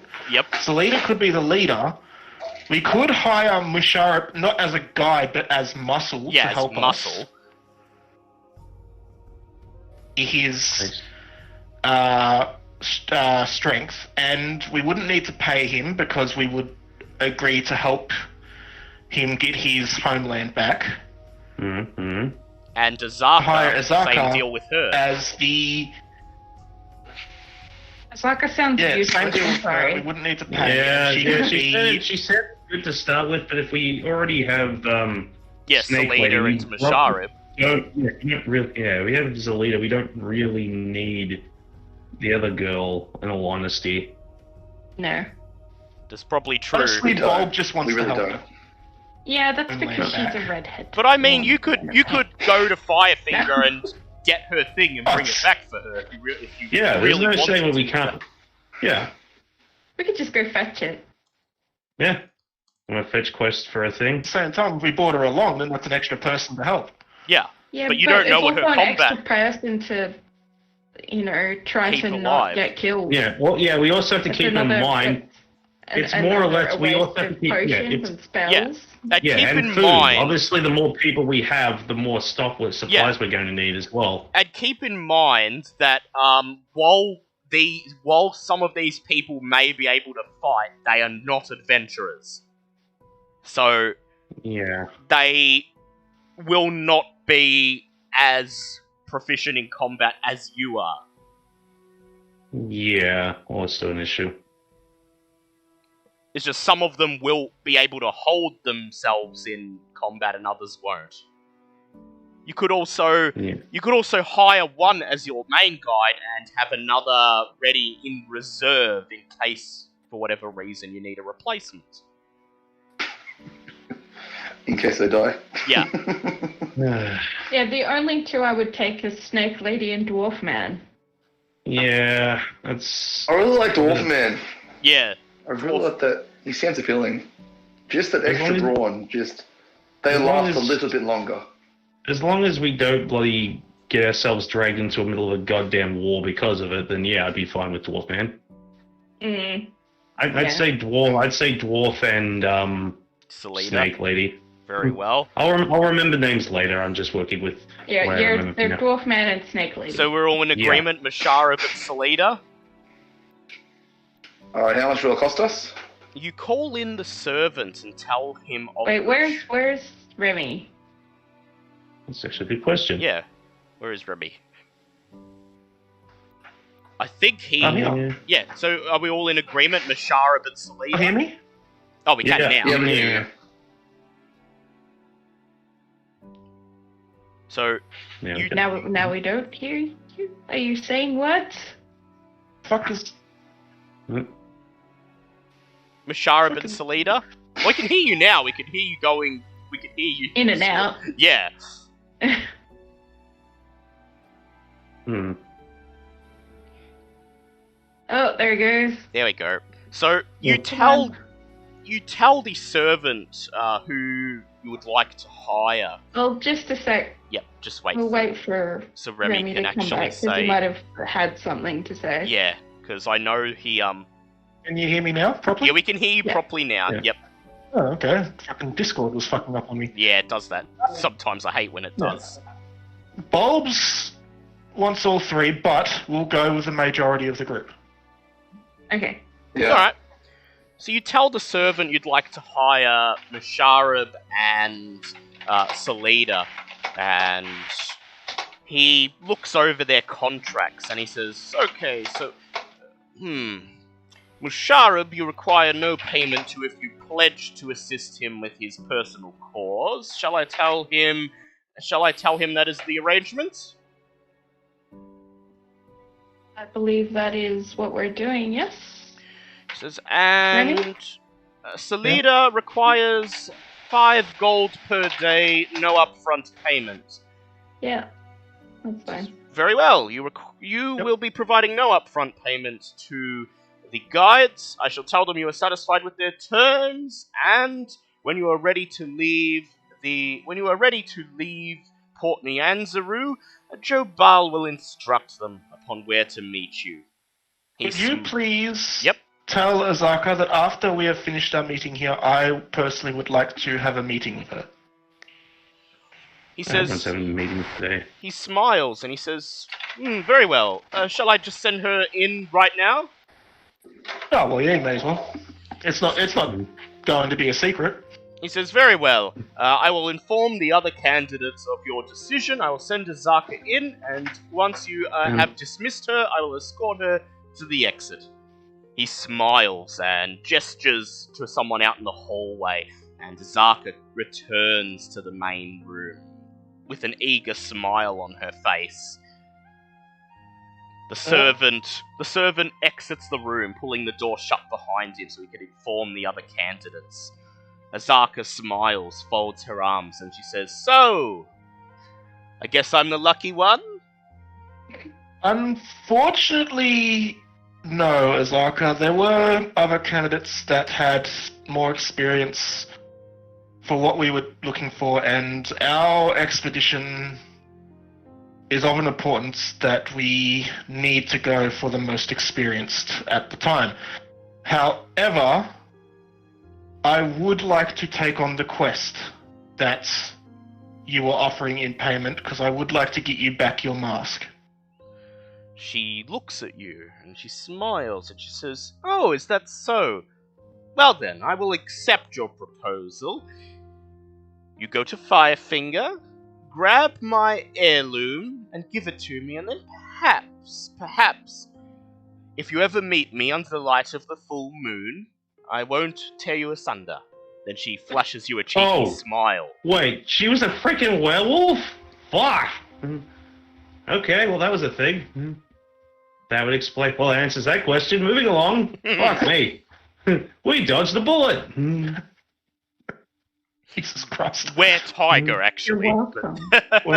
Oh, that would have been cool. Oh, hey, that could be a way for Bulb to like be good at melee. Oh dear Yes. God. No.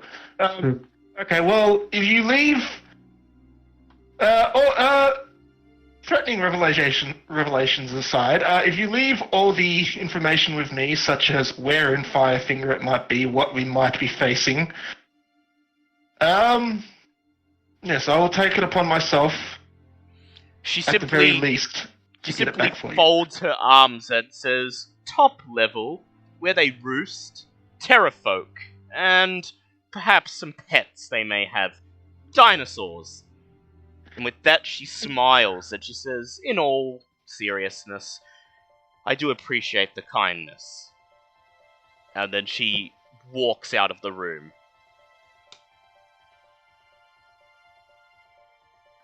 Were-tigers are a thing in Chult now? Yeah, That makes sense. Okay then. I would actually imagine that all were species could probably be found in Chult. most of them in can. terms of- I don't think werewolves can be found in Chult, but there are definitely like were-rats, were-tigers, were-boars. Oh God. If I were to become a were animal, would that take away control of my character? No. If it was last campaign, yes, but I trust you enough now that you Yeah. can play a lycanthrope and not abuse it. Yeah. I see. Well, okay, that answers. Yeah. Yep, I understand exactly where you're coming from there. Can't imagine who would abuse that sort of power. Yeah. Also considering first game last session, Can't campaign. can't imagine who would now want to go become a were-tiger so that they could be better at fighting. Well, Bulb is seriously considering it, Yeah, I know, considering as but- he's very bad at melee. But Bulb I'm not would on. actually know how. Bulb would actually not abuse it, so I would be open to No. Bulb. Just putting that out there that lycanthropy is something it is entirely possible to pick up in Chult. Well, that's That being fun. said, there would be stuff that I would have to deal with, I'm guessing. Yeah. Yeah. It's something that Bulb will be thinking about very seriously. You already changed your species.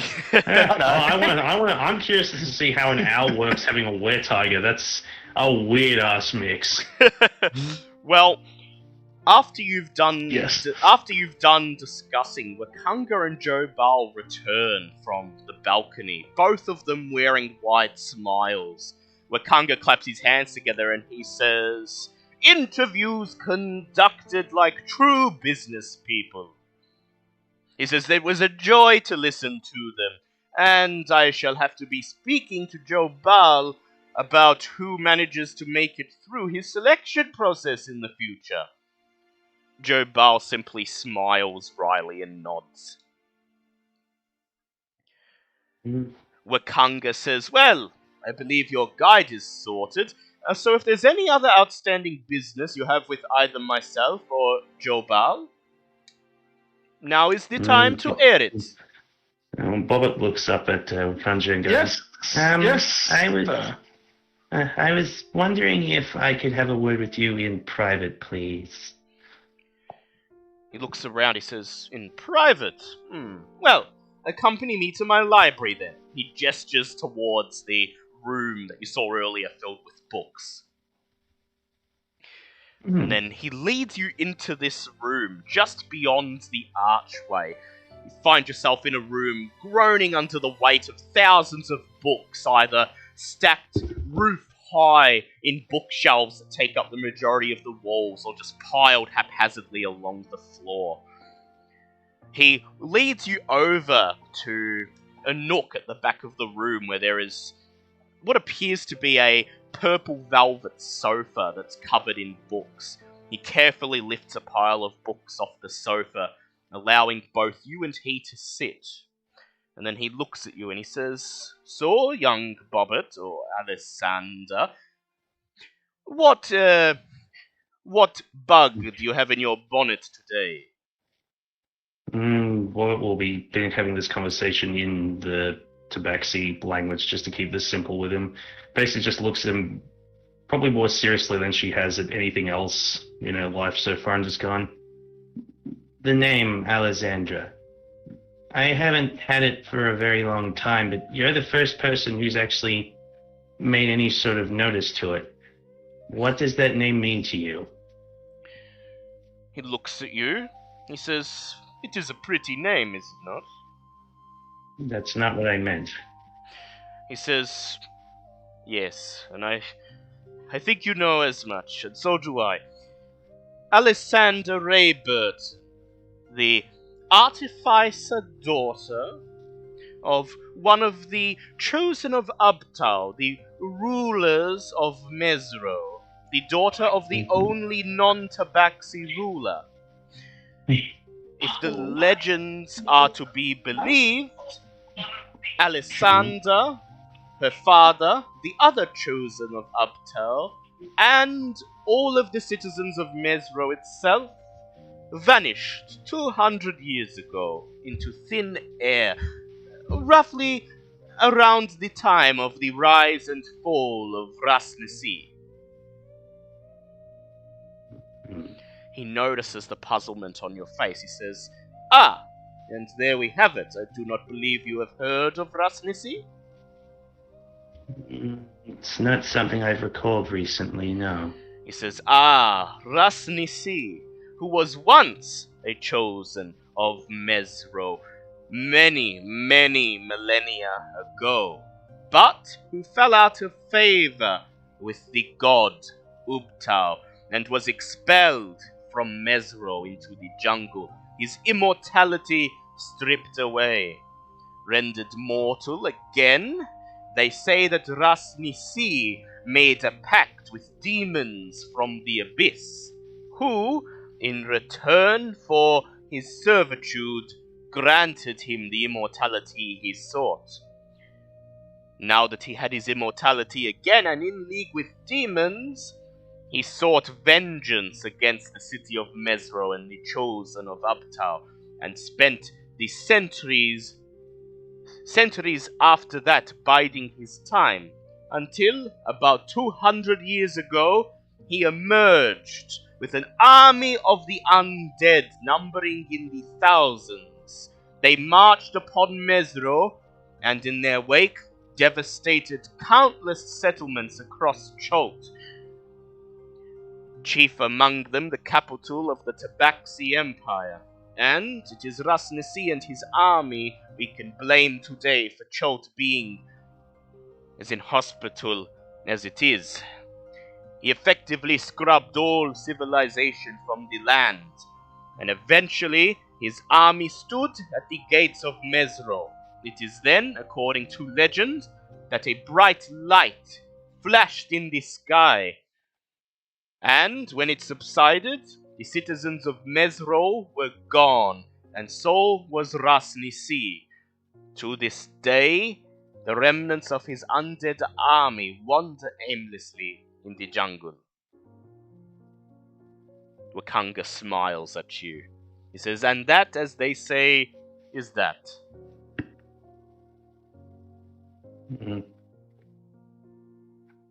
If I said I had memories of Mezro in its prime, that I have memories of Alessandra, would you believe me? He looks at you and he says, "Well, magic has certainly caused stranger things to happen." He says, If you would like me to devote my time to researching this matter, I would be happy to oblige. If there is no trouble, I know you've given us a lot already, but I would be very happy to make that deal.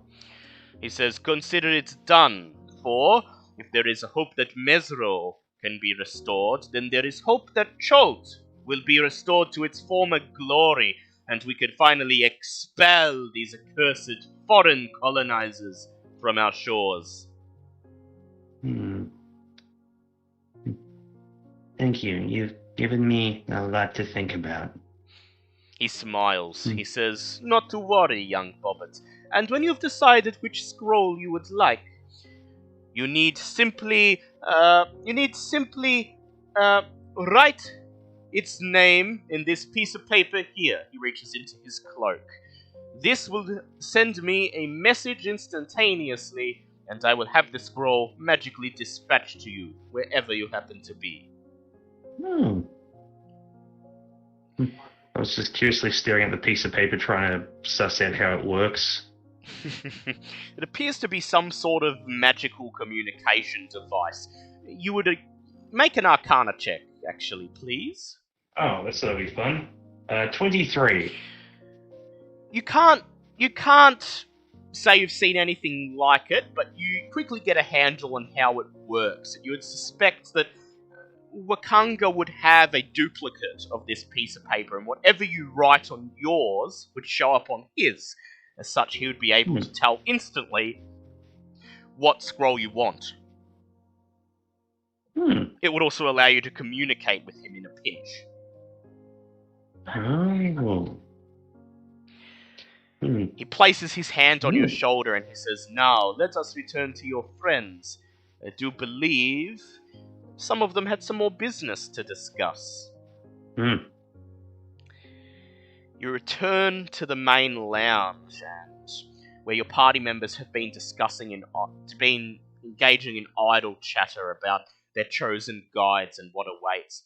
You sit back down on the cushion, and then Wakanga looks at the others. He says, I apologize for the delay. Now, if there's any business you would like to discuss, the floor is yours. Anyone else before Bob brings up his? I'm good now. Sorry for the interruption. That's okay. Okay, well, Bob steps forward and goes, you may remember from yesterday, in fact, I asked who would be best to talk to about a potential trade deal involving our ship and contract. At this, Joe Bowles' eyebrows raise. He looks over and he speaks the first word you've heard him say since meeting him. Yes. I'm always looking to expand my naval operations. Tell me more. Well, on our travels over, we were beset by pirates. We dispatched the pirates and commandeered the ship. We have renamed it to Good Fortune. The Good Fortunes. And, well, seeing as it seems our current quest is going to take us inland, for the most part, instead of letting the ship just take up a spot in the docks, I was wondering if I could make a deal and lease out the ship, or potentially become trade partners, or some such. He considers this. Bulb, please make a persuade check with advantage, as your proposal is pretty sound, makes a lot of sense. Son of a bitch. You want help with that? You have I've inspiration already got points, advantage. I believe. That's right. We did we get an inspiration last session, did we? Yeah, you got his. Oh wait, you Oh, leveled yeah. up. You leveled up last session. but Leveled up, so I don't have Yeah, a no. yeah, potion. you don't have. No, that would be a 4 because four. Oh. Bulb is not the best for this. Maybe He I should have tried says- instead. He looks at you and he says, the proposition does appeal to me. However, as you've said, it's a former pirate ship. As such, I'm hesitant to take on a ship that has not yet proven itself, and furthermore, one which has a history of criminality tied to it. These are all fair points. He says, I'm sure we'll make sure that we can clean up this ship before we leave. And the last thing we would wish to do is to ruin your good hospitality and good name by giving you a ruined ship. make a persuade check, please, Bobbert. That's a 25 look. Oh, so much better. Jabal smiles. He says, I will propose an alternative arrangement. Hmm. I would like to see this ship prove its seaworthiness and its ability to get business done in and around Chult. So, I would ask that you embark on a voyage of your own, to a destination of your choice to conduct business of your own, and if your ship returns to Port Nianzaru unharmed, I will take that as an indication of its trustworthiness, and I will be happy to discuss further terms for perhaps entering it into my service. There is no guarantee that we will come straight back, but the ship will come back. Say, for example, we go to Mezro, find out we need to go inland, but we send the ship back. Do you have a way for us to contact you to continue negotiations? Wakanga holds out his hand. He says, I believe I have this. Bobbert, you have the piece of paper. Would you mind Yep. if Jobal uses this as a way to discuss the terms of any potential future contracts? Yes, that would work. That works really good. He smiles and he says, then yes, Jobal has a way to contact you if he needs to discuss further terms. This sounds good, and hopefully, we prove that the ship is worthy of a contract with you. Well then, Wakanga claps his hands together, Jabal nods, and they bid you good luck on their journey and look forward to hearing what happens to you in Mezro. A few hours later, you are assembled at the docks of Port Nianzaru, the good fortune waiting for you. Robert, Frederick, and Jacob have made good on their word. They've cleaned the ship up considerably, repaired any minor bits of damage that it may have taken during the scuffle in which you captured it, and have cut down the pirate flag and replaced it with a Lord's Alliance flag instead. And as you walk up to the ship and they greet you, you see that there are already two other figures on board watching you from the deck of the ship. Salida, her thick green cloak pulled around her, and Musharab, his albino skin almost glistening in the sun. Just before we go on, Kitty needs to go. Alrighty, that's She- fine. Yeah, she posted in the chat, but That's obviously, fine. Yeah. That's fine. I think we might actually leave it there for this week then. Oh wait, Okay. no, actually, no. We'll continue going a bit more. Because I think we've got some random encounters to get through first. Yes. Bob also wanted to do some shopping if it was Yes, possible. that is true. So, as you inform them that you'll be travelling to Mezro, and Jacob salutes and he says, "Aye, aye, we'll prepare to disembark upon your return." You head to the merchant's quarter, or you head to the market district of Port Nianzaru, And what would you all like to sell? Well, I have a silver trophy that may or may not have come to my possession legally in the last episode. Yep. Definitely found that. Other than that, I also have a musket rifle that I was originally going to use, but didn't quite work out. Anything else I have that And I I can think- sell? And I think, So, Lucian, do you have anything you'd like to sell or buy? Oh, okay. Let me just quickly check what I've got. Oh, I got swords as well. Not really. I haven't got much in the way of stuff that I Yeah. really need. Can I go see if there's anything in town that may be considerable of an upgrade? For your armor, or your for your armor, or your shield, you mean? Yeah. Any Alright. sort of defensive weapon or defensive capabilities. item. That's a good idea. Okay, so we'll do you first. So, Sir Lucian, I would like you to please make a charisma check. Charisma time. And you may do it with Okay, advantage, let's- because your noble bearing does make people eager to help you, even here in Chult. Ooh. 11 plus 1, charisma 12. Yes. Pass. Ooh, yes, that's definitely good. So, you split up from Bulb and Bobbin in the marketplace, and you look around trying to find anything of note that might be useful to you.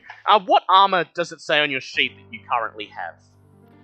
My armor class. My AC Not- is 20. Yep, that's your AC, but what armor does it say in your equipment that you have? Oh, sorry. I am currently wearing splint armor. You are wearing splint armor. Okay, so you look around, and in amongst all of the exotic spices and fruits and, sadly, bananas that are being hawked here in the marketplace, you find a blacksmith who's set up a stall, and he's selling used weapons and armors. And, he immediately sees you walking around, he takes a liking to you, and he calls you over, and he starts immediately sizing you up, pulling out a tape measure and measuring your proportions. And he says, "You, my friend, have the look of a knight about you." Am I right? Am I still Oh, pushing? stop. Oh. Please, please, please. He says, "And what Hmm. is a knight without shining armor?" And he gestures towards a suit of plate armor. Definitely an upgrade over what you have. And he says, "Would you be Ooh. interested, my friend?" I would be. Tell me what is the price you offer for this fine equipment? He says, I would usually let it go for 1,500, but I think we can make a deal. Would you like to haggle? I'm going to see how much GP I've got. Yeah, have a look. You got plenty. You should have plenty for that. Yeah. Well, you've got what's written on your I have sheet. not checked in a long time. Oh, I got 50. Don't worry about it. Well, you've got 50 on your sheet, but you also have, I think, an additional 2,000 from the Dragon Heist. It was 12,000. Oh, You got like that's not bad. 12,500 from the Dragon Heist. So Yeah, that's right. So you have 12,550 GP right now. Well, let me just 12,550 Yeah, GP. yeah. Thank you. I'll better write that in now, actually. Because this was from the Dragon Heist back in Waterdeep. You all got a portion of the tape. Oh, yes. I would, you know what?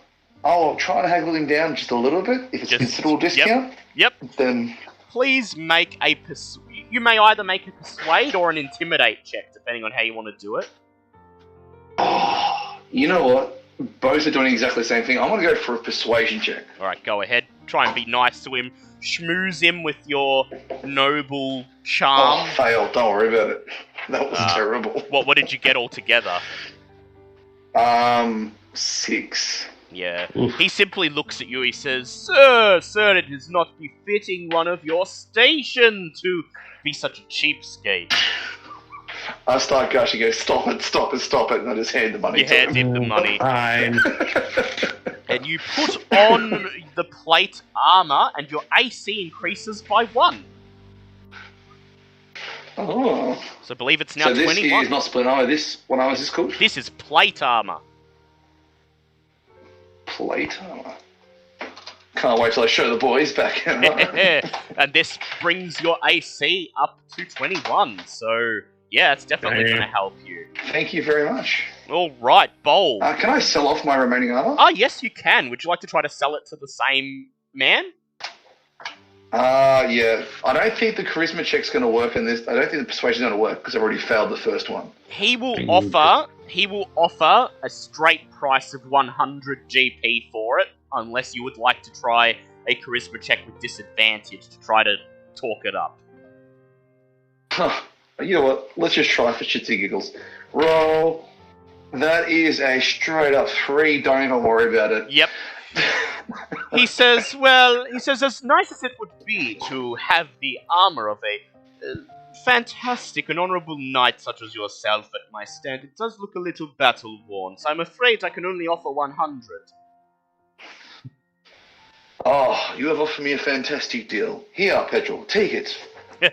You hand him your armor, he gives you 100 of your coins back, and then as you leave, you see him hang up your old armor on a stand, and then write a sign in common underneath it. Sir Lucian the Illustrious's armor, 5,000 GP. Oh my wow. That's great. Well done, please. Wouldn't that make Sir Lucian feel a bit proud?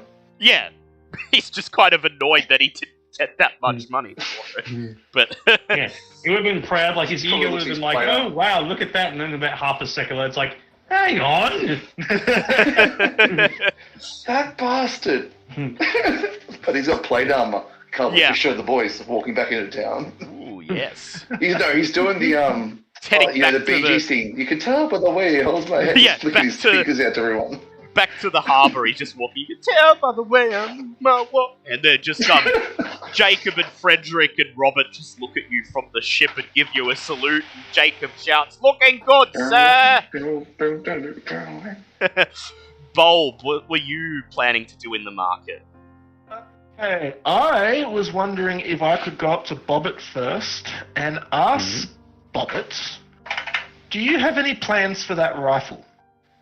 Bubba was gonna sell along with the other swords that we had, but otherwise no. Bubba thought about using it, but it doesn't quite work out because I'd need to get rid of my shield for that.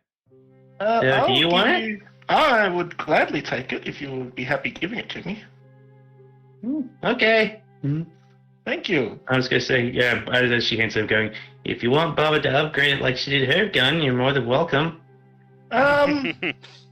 Maybe a bit later, Bobbit. Bob also has plans for it. And you will be the first person I show when I have done it. Ooh. And then I also ask, do you want Masterwork studded leather armor? Because we have 4 sets of those, and I know I was going to get one fitted for myself, and I was going That to is sell the others correct. for the... Yeah. Well, Bubba sort of like smiles and goes, "Well, that does look really nice." Then she like sort of moves part of her jacket and sort of bangs her fist on the half plate that she's wearing, breastplate that she's wearing, going, I'm good. Fair enough, fair enough. Dale, what was the AC on a Masterwork studded leather armor? It's the same as a normal studded leather armor, except it provides you resistance against critical hits. And what is... So it would Studded be. leather Let me just look is- that up. Studded leather is 12 plus dex modifier. That would be 15, but so it'd be about... Okay, so... 12 plus dex. Okay. So no one else wants any studded leather armor? I don't... No, I don't think Because so. Ava also had a better set. Or did she Yeah. take a set? I think she took a set herself last Yeah, she session. took a set, that's right.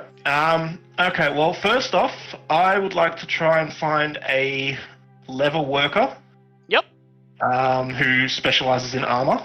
I'd like you to make an investigation check, please. Son of a bitch. You want help? I would like help. That would be great. Yep, okay. Yeah, Do we it with can go- advantage we can of go with. Bobbin I'm helping. going to use a different dice because that one Okay. is now disappointing me. Bobby, thanks to help. It's one better. Bobby, thanks to help. Investigation. That was a 6, even with advantage. So you spend about an hour looking through the marketplace, and you do eventually find a leather worker, but he is a guild-sponsored leather worker, which means his prices are probably going to be a little bit higher than average, and he's probably not going to be open to much haggling. But he Yeah, that's fine, seeing as I will fail any and all haggling attempts anyway. So, But as you approach, you show him the studded leather armor, tell him you want to refit it. He pulls out his tape measure and he takes your measurements, and he says, yes, I can do this. I can do it rather quickly. It would be maybe 10-20 minute task. All I have to do is extend the buckles there and there. He points at several parts on the armor. He says, however, I must insist on the full purchase price but as agreed upon by the Tradesmen and Leather Workers Guild of Port Nyanzaru, and that will be 45 gold pieces. yep, done. So I give him the 45. Yep. And then I offer to sell him the other 3 sets that I have. He takes a look at them and he says, oh, they're all in good condition. Unfortunately, as a member of the guild, I have a specific price that I am obliged to offer for each good presented. He consults a list in front of him that's attached to the side of his stall, and he says, I will offer you 10 gold for each. You know 10 immediately gold. that this is not a great price, but it will...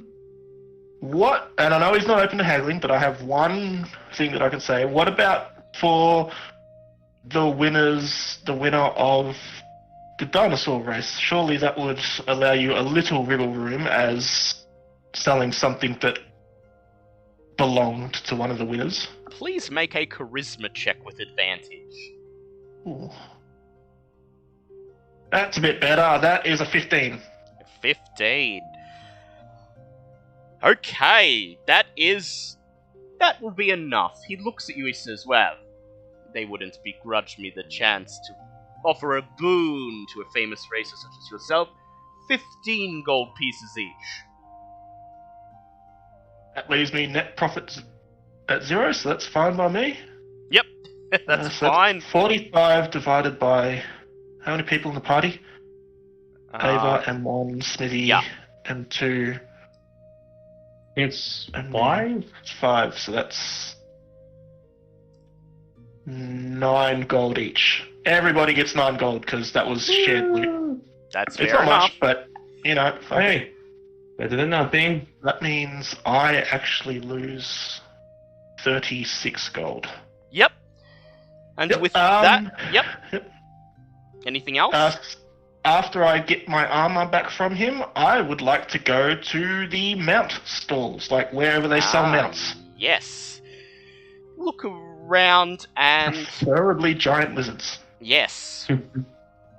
So you're heading for you're looking for the dinosaur tamers, essentially. Pretty much. Please make another investigation check. Come on, dice. You can do better than before. That's better. That's 12. A 12. Ooh. On the edge of the market district, you do find a dinosaur and large reptile handler. And this one appears to be quite popular. He has a sign placed right in front of his stall telling you that he is directly sponsored by Ifan Talroa, the merchant prince who deals in beasts and beast training, and has his emblem proudly stamped on the front of his stall. And as you approach, this brown-skinned, wrinkled old man rubs his white stubble, and he gestures towards all of the mounts that are tied up in a pen next to the stall. And you're looking for giant lizards specifically? I am looking for giant lizards that also have the spider climb. Ah, Ooh. yes. Great. Oh, I like that. So, I would like you to do a luck check, please. It's a Call of Cthulhu luck check. Call of 10. Cthulhu luck check, so Yep. D100. Oh, we'll do it. Yep. Do it with a D20, 10 or above. D20? is a pass. Yep. Fucking hell. This would have been so much nicer before. And nat 20. That 20, lovely. It's nice now, but you know. That's a pass. And Bobbit, you have a mount, don't you? Yes. Yes, he I does. got your. I got. I'm looking for one for me, Sir Lucian, and Zinhorn. Yes. I mean, mine Well, doesn't come And Zinhorn. Veska. Quite Z- a climb, yeah, but Veska can double up because Yeah. she's an MP3. Zinhorn's kind of his own mount. Yeah. And Okay. so you were shown to a rather impressive, well cared for giant lizard at the very back of the stable, and the handler informs you that this is his proudest specimen. And he says it's one of the very rare lizards that is able to climb surfaces with its suction cup paws like an insect.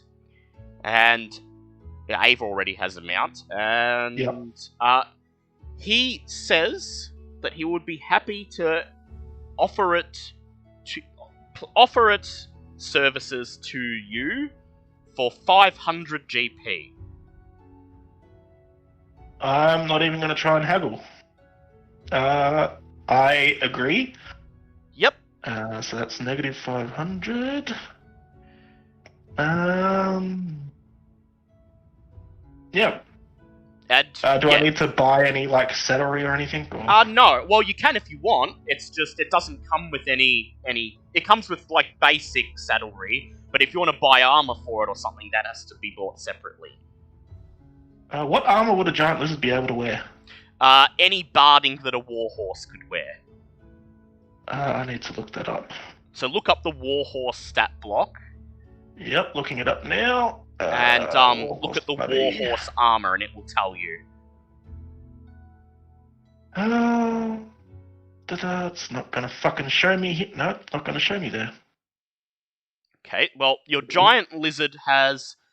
so basically, it will get a bonus to its AC depending on the type of barding you would like to buy it. Yep, I'm currently trying to look up the barding and it's not working. Alright, I will tell you what you can get. There we So the go. barding- Yeah. Barding. And what you do is, with the AC values it has there, just increase them by 1, because a giant lizard has a base AC of 12, not 11. Yeah, okay, so... I would like to buy it.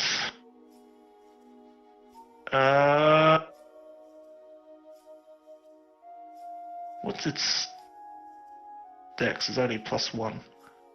Yeah, that's already factored into its AC. Yeah. So I would like to buy it. Hide. Studded leather. Studded leather Barding. barding. The handler, One, but in whatever. front of you, the handler takes some studded leather barding and he fits it to your newly purchased mount. And he steps back, he says, yes, it will definitely protect it from some of the rigors of the jungle. That will be 180 gold. Done. And he places the barding made from tough but flexible leather, reinforced with close-set rivets over the back and sides of your giant lizard, and he thanks you for your business. It's not necessary to buy Sir Lucian a mount because The merchant princes are already providing pack animals, and Sir Lucian can ride on them. Unless Sir Lucian wants to buy himself a mount. Is it really necessary? Not really. You get more for free. I'm way too proud for that. It's fine. You'll be fine using the ones that they have. That's fine. And so with that, you return to the harbour and board the Good Fortune. And as you make your way out through the Bay of Chult, you leave Port Nyanzaru and its exotic colours, smells, sights and sounds behind you as you sail out once again onto the open sea. And we will begin the start of our hex crawl a bit before we stop. So let me grab some appropriate music. Okay. The start of the hex crawl. I'll explain the rules. So you have elected to travel by ship. Yep. And as such, a journey... so normally, each of these hexes on the map that you can see represents 1 day's worth of travel at a normal rate on foot. If you have a canoe and are travelling down a river, that is 2 squares you may travel in a day. However, when you are travelling via sea, you may travel up to 10 hexes per day at normal speed. However, you will still be rolling for random encounters on the sea. You can either leave any necessary checks to your crew to perform, or you may perform them yourself to not get lost.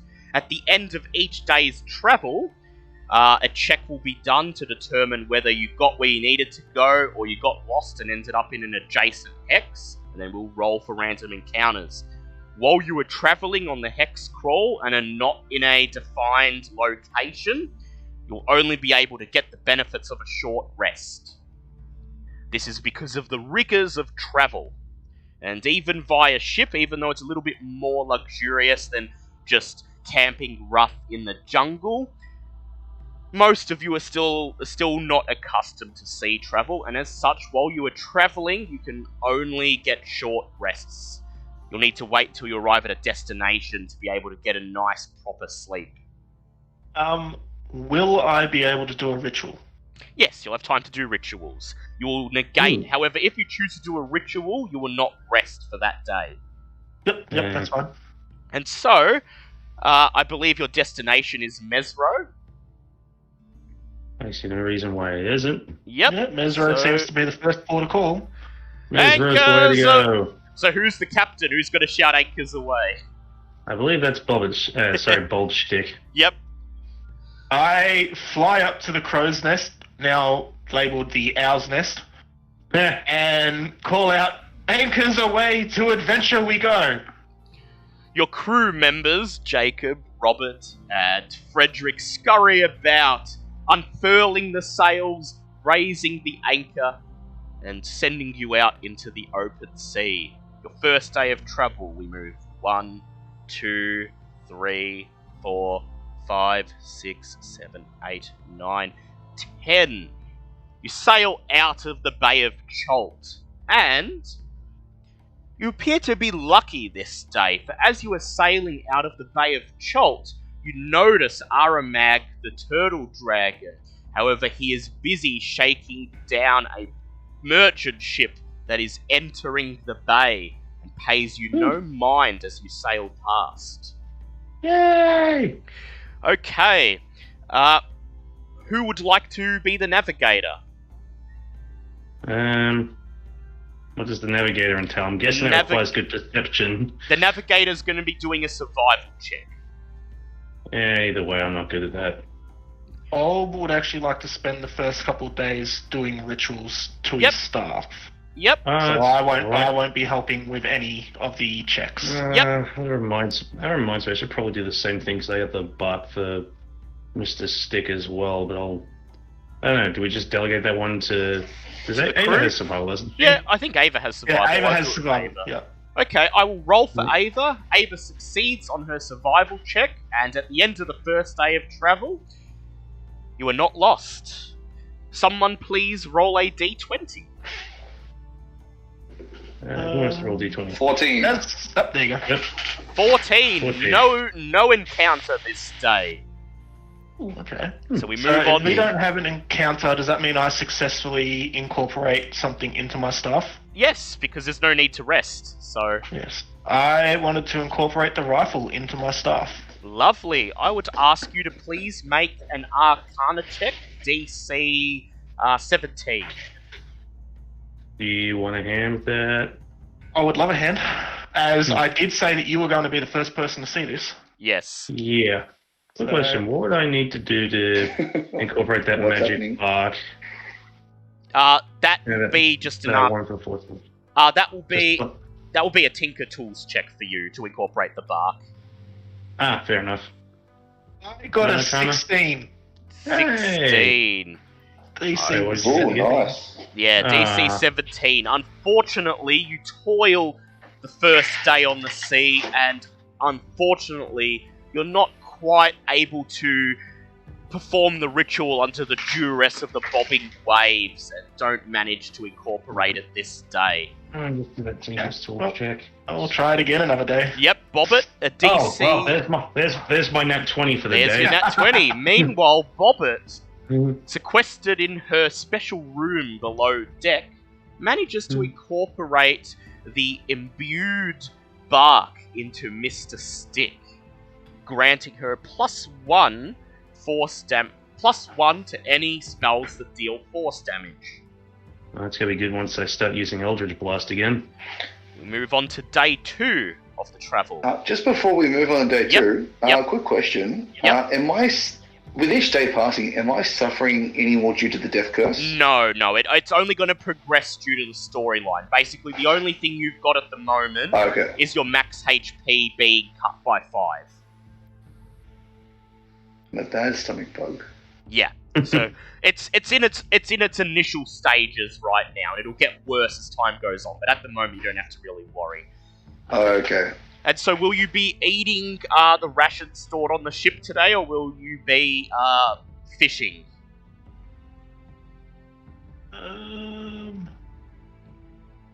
I've already done my action, so I can't cast a spell. Fishing, let's try. All right. So, Lucian, I would like you to please make a survival or nature check, whichever one you would like to do. Well, who was that for? For you, because you want to try to Okay. fish. Makes no difference, I failed. You failed. I got So, 6. unfortunately, you have to eat a day's worth of rations. You now have 29 days of rations left. We move on to the next day of the journey. Move 1, 2, 3, 4, 5, 6, 7, 8, 9, 10. Ava will roll her navigation check, and she passes. You do not get stuck. Somebody please roll a d20 at the end of the second day of travel. I'll take this one. That's a 17. That's a 17. That is Good. an encounter. Really good. Please Oh. roll a d8. Okay. 5. 7. Oh, shit. 5. Okay. You see on the... Frederick calls out, "Ship! On the bow! Over there!" And points to the bow of the ship, and there on the horizon, steadily moving towards you, you see another ship. Though it's an odd colour. Pearly white, almost transparent, the setting sun seemingly shining right through it. Were you getting attacked by a ghost ship? Would you like to try to parlay, flee, or head, or brace for battle? Bracing for battle automatically put you at the top of the initiative round. Shall we? If we brace for Ooh. battle, does that make us look to that ship like we're going to attack them? Like, will they automatically assume that we're going to attack them if they weren't already going to attack us if we brace for battle? No, it's just meaning that you're in battle stations ready to go, but there's no outward sign of you, like, there aren't any battle flags up, and, like, until the ship gets very close to you, they wouldn't notice that people have manned the cannons and stuff. Well, I guess if it's not going to attack us, it's just going to leave, and if it is going to attack us, then being battle stations isn't really going to do anything negative to us, so... Yep. Stations.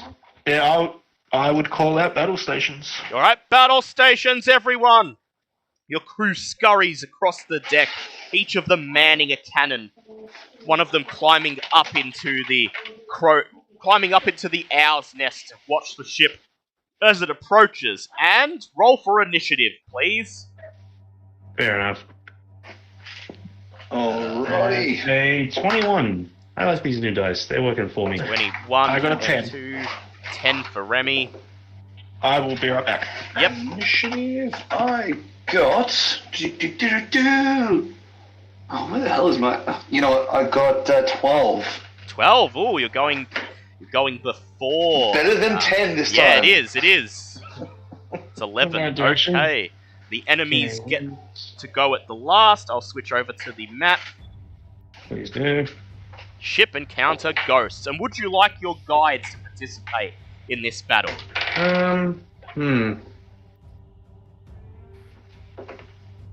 You can That's a good choose. question. You can send them below deck, or you can choose to have them participate. Do you want to have at least one come up on deck? Because, you know, gives us really one depends, point advantage. I'm just saying, if they don't have magical weapons, they're not going to be much help in this fight, unfortunately. Yeah, because it's ghosts. I haven't got any magical weapons for range, so I'm not going to be much help unless throwing magical axes at them. Yeah, but you do have your magical Dodge my swords. axes. You can get close, and Yeah. Only close combat, though. well, it's better than nothing. Mm. Yeah. So do you want to just bring one up? Alright, well, let's see what the captain thinks first. What's Captain? happening? What's See that we are attacked by ghosts. Yep. Would you Yes. like to bring your guides into this battle, or would you like them to stay in safety? I personally would like to see what the dwarf can do. Fair enough. So you'd like to have Musharib in this battle. So I will grab his token. Where Well, is he? obviously, if everyone else agrees. Yep. So Mhm. Musharib will be in this battle. Here he is. Just mark him blue so you know he's an ally. And I'll roll initiative for him. And combat begins. And Bobbit, you are up first. Okay. How far am I away from the Wraith? You are from the Wraith. 5, 10, 15, 20, 25, 30, 35, 40, 60. About 70 feet away from the Wraith. That's fine, because I'm willing to cough up my wand of magic missiles for the day. I mean, obviously it'll be a while before I can recharge again afterwards, but Bobbit doesn't really like wraiths that much. So we're going to fire off that lovely 11 plus an 11d4 plus 4 sort of deal. Yep. That 11d4 plus 11, go ahead. 11. I love hearing that just out loud. Like, yes, there's only d4, but 11 of anything in this is just fun. Big whammies, please. 39 points. 39. You stand on the deck of the ship, raise your wand, and send a barrage of magic missiles at the Wraith that seems to be commanding the rest of the ghosts as they fly from their ghost ship, which dematerializes into the ocean mist and swarm down upon your vessel. He takes 39 points of damage and shouts in rage. Okay. It is now Ava's turn. Ava flies up in the air, right in the spot where she is, and she fires her magical bow at Spectre number 2. And she hits him for 8 points of damage. And then she uses her extra attack to fire at him again. Unfortunately, only rolls an 8. It's Veska's turn. Veska rushes forward, stands right underneath Ava, and she casts Shatter in between Spectre 1, Spectre 2, and Ghost 1, hovering just off the side of the ship. They each make dex saves. That's a pass. All 3 of them pass, unfortunately, and they each take 10 points of electric damage. It is Sir Lucian's turn. Ooh, okay. So, not much I can do right now. Quick question. So can spectres and ghosts, can they take physical damage? They can, but only from a magical non-magical weapon.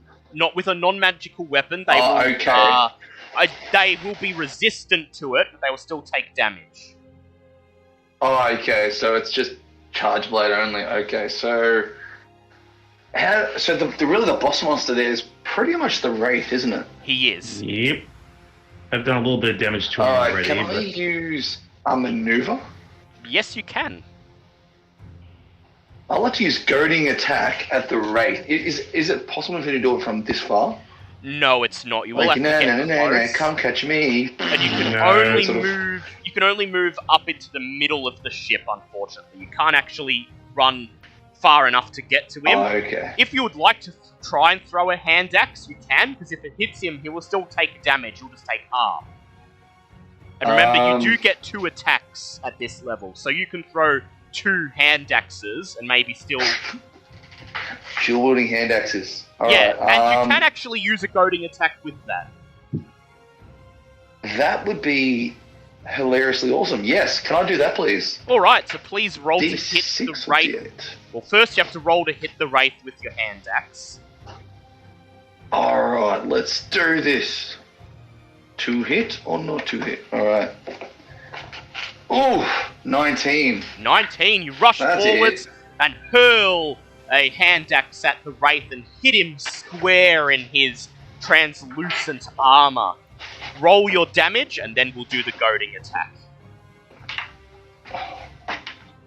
Alright, I got a 5 plus 4, so that's 9 points of damage. So I'll halve that. It takes 4 points of damage. Now you get to roll your superiority dice and add that to the damage. Superiority is D8. Let's do this. But no, D8, isn't it? Yep, D8. Alright, got 8. 8. Ooh, nice. 12 points of damage. Now he's going to make a wisdom save, which he fails. He looks at you, his eyes burning with rage. And if he tries to attack anyone else other than you, he does it with disadvantage. You also now have your extra attack. Would you like to throw another hand axe at him? Oh, yes, please. Alright. Come on, let's... wait, 8 plus 4... No, I only got an 8 on that, so 8. Don't worry about that. Unfortunately, it sails harmlessly through the air and splatters in the ocean into the water as he dodges it. It is now Bulb's turn.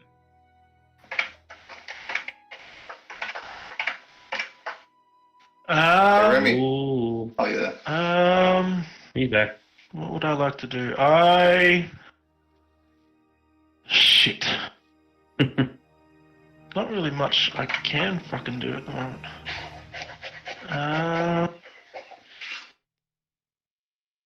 You can take out the Wraith with me. At the moment, he can't strike back in reaction. Yeah. Unless it's only at me. Okay. He's already been damaged thanks to me as well. Yeah, he's Oh, yeah, taken good a fair point. few. He's looking quite beaten up at the moment. He's, bleeding phantom blood out and ectoplasm down onto the deck of the ship. Or take out the Spectres, or Spectre or Ghost, because the Wraith is only going to be attacking towards me, so you've pretty much got a free shot anyone at the moment. Yeah. Fuck it, I'll fly up so I'm just higher than the Wraith. Yep. And cast Scorching Ray on it. Alright. So from here, what's the range on Scorching Ray? 120 feet. Yep, you can hit him from here. So go ahead and roll with advantage. So that's going to be 60 20s that I need to roll. Yep. So blue and blue are one, red and green is the other. So 25 and 26. Those hit. And one more roll. 24. 24. All three of them hit. Go ahead. Okay, and that is 2d6 per Yep. thing. So that's... God, that's 6d6. Fucking hell. Yeah.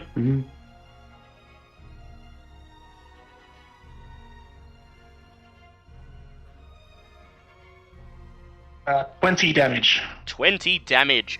And the Wraith has resistance to fire, so it takes 10 points of damage. Oh, of course it does. As the flames lick at this ethereal figure.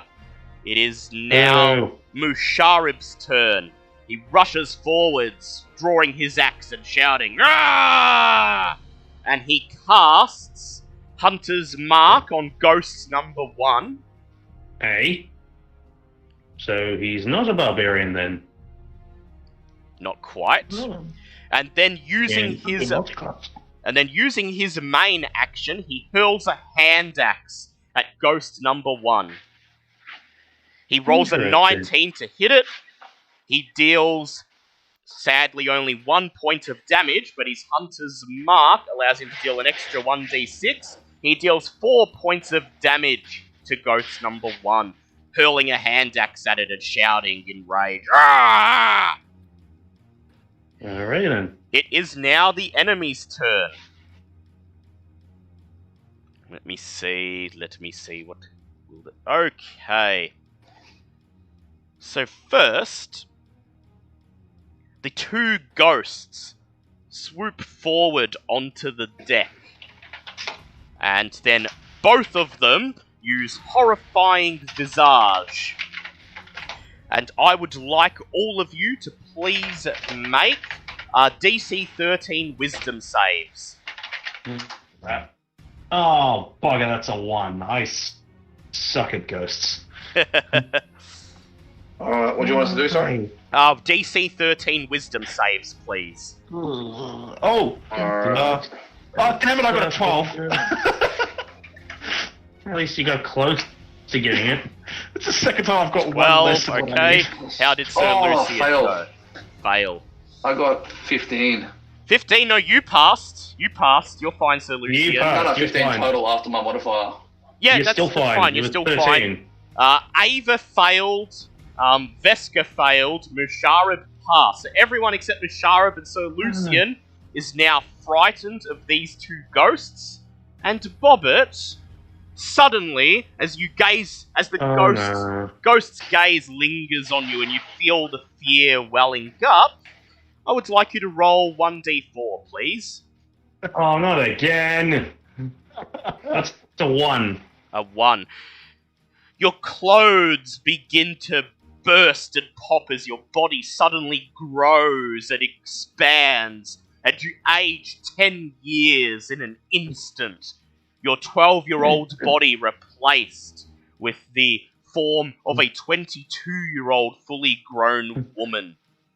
Just said Bobbert looks down, looks up again, and says, "Oh, come on!" Then, Oh, damn it. Spectre number 2 floats onto the deck and attacks Musharib. And nat 20s on Musharib, Well, shit, he's dead. hitting him for 17 points of necrotic damage. He must make a Constitution save at DC 10, which he passes. He is fine. The Wraith, the Spectre clasps its cold hands around him, but he pulls away. Spectre number 3 floats onto deck and attacks Ava. However, Ava dodges as its ethereal hand clasps in the air. Spectre number 1 floats onto deck and attacks Sir Lucian. And that is a 16 to hit. It grabs at Sir Lucian but is unable to penetrate his brand new shining plate armor. It's shiny! Spectre number 4 floats and hovers just off the side of the ship, gazing at Bobbit, who seems to have captured its attention, and it just stands and watches. Meanwhile, the Wraith shouts and zooms across the deck towards Sir Lucian. And it reaches out with its decaying hands, attempting to grab him. And once again, his armor protects him. Shiny! Really shiny! Okay, it is Bobbit's turn. Really having issues with the once again getting aged by freaking ghosts. God damn. So how old's Bobbit now? Bobbit's 22 now. Hey, it means you're mature, you've got strength and agility, everything increases. Yeah, but... Yeah... That's how it works. Sorry? It would be interesting if that's how it worked mechanically. Yeah. We'll see. So who exactly was the one responsible for aging me? Ghost number 1. It was one of the ghosts, wasn't it? Yeah, it was Ghost number 1. Ghost number 1. Over there by itself. Ghost number 2's gaze didn't do around anything. It and Ghost within number the 1's range already of... Okay, so I can still attack Ghost number 1, correct? Yes, you can. Good to know. Well, in that case, I'm going to try one of my new spells I picked out for my last level. He watches Bobbit sort of just stares off at the ghost that aged her. It's like, I do not want to have to keep fixing my clothes because I keep getting aged. Screw this noise. You watch as all of a sudden some intricately twisted silver starts appearing behind Bobbit and takes the form of 3 barbed harpoons. This is a spell known as Devilish Hunt. Yeah, fun. It's a 1 action. I can throw up to 90 feet. Concentration spell.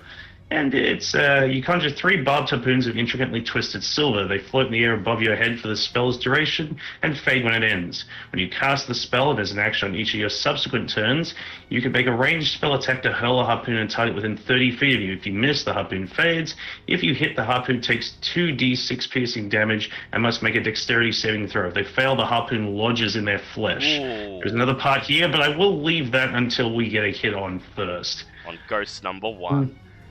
Yes, so technically that counts as an action. It says as an action. Well, when I cast a spell, I can throw one. So yes, I will happily lob one of these lovely silver things directly at it. Does an 18 hit? It sure does. Okay, can I get you to make a dexterity save Save while for I the roll up ghost. The ghost rolled a 16 on its dex save. Crap, I can't remember what the DC. Where's the DC at? I'm gonna be pissed at saves. Where is it?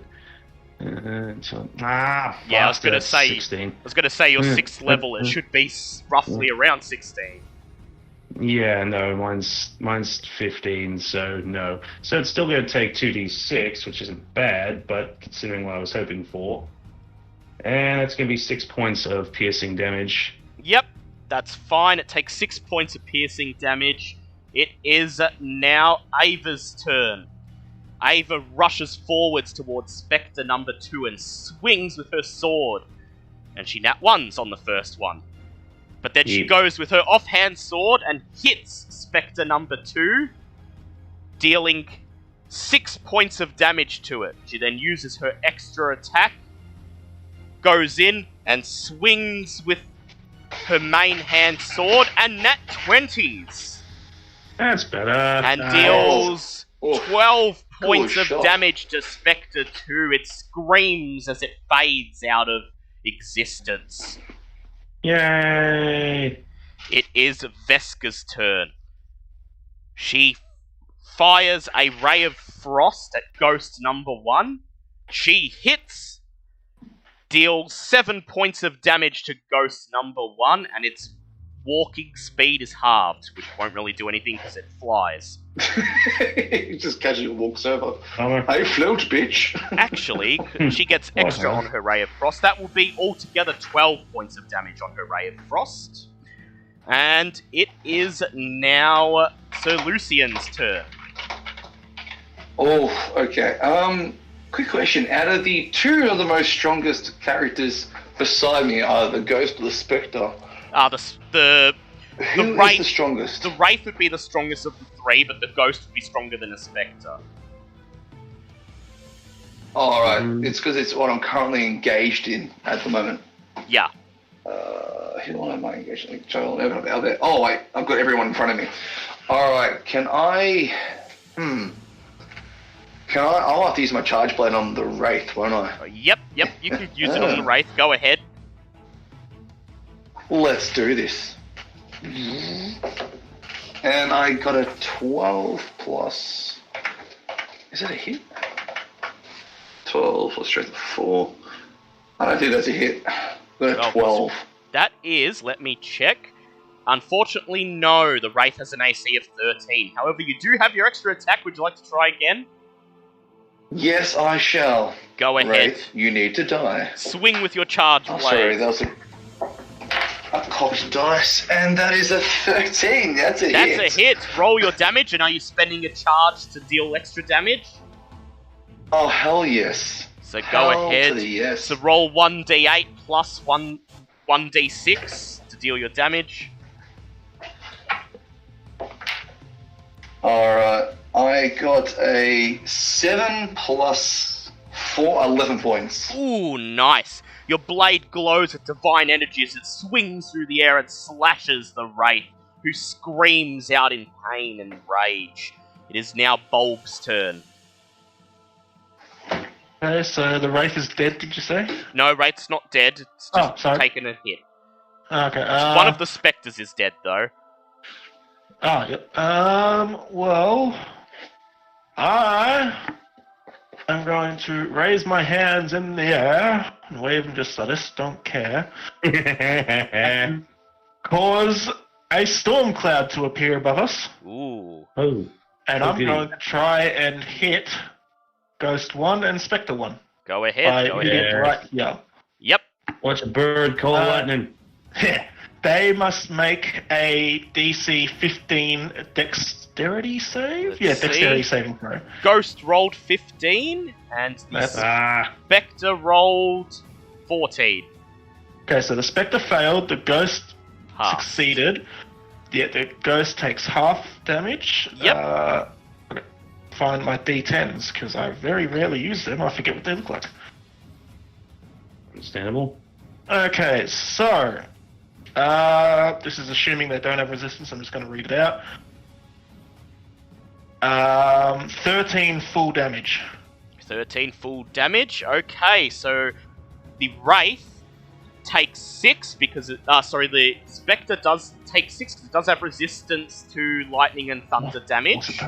And the Ghost also has resistance, so the Ghost is taking 3 points. What is this shit?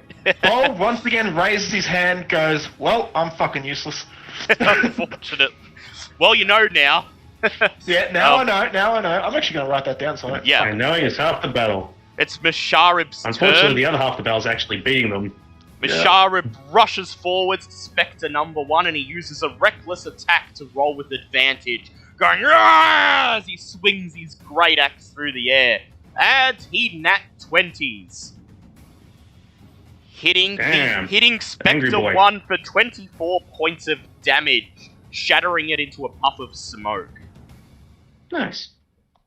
It is now the enemy's turn. Spectre 3 floats up to Bulb and reaches out a bony, emaciated hand, and it rolls an 18 to hit. that hits.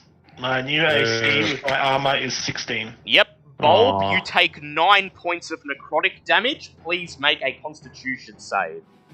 Yeah. Constitution. Constitution. That's only an 8. Okay, your current HP is now your maximum HP until you finish a long rest or have a greater restoration. Yay! It's like I didn't level up.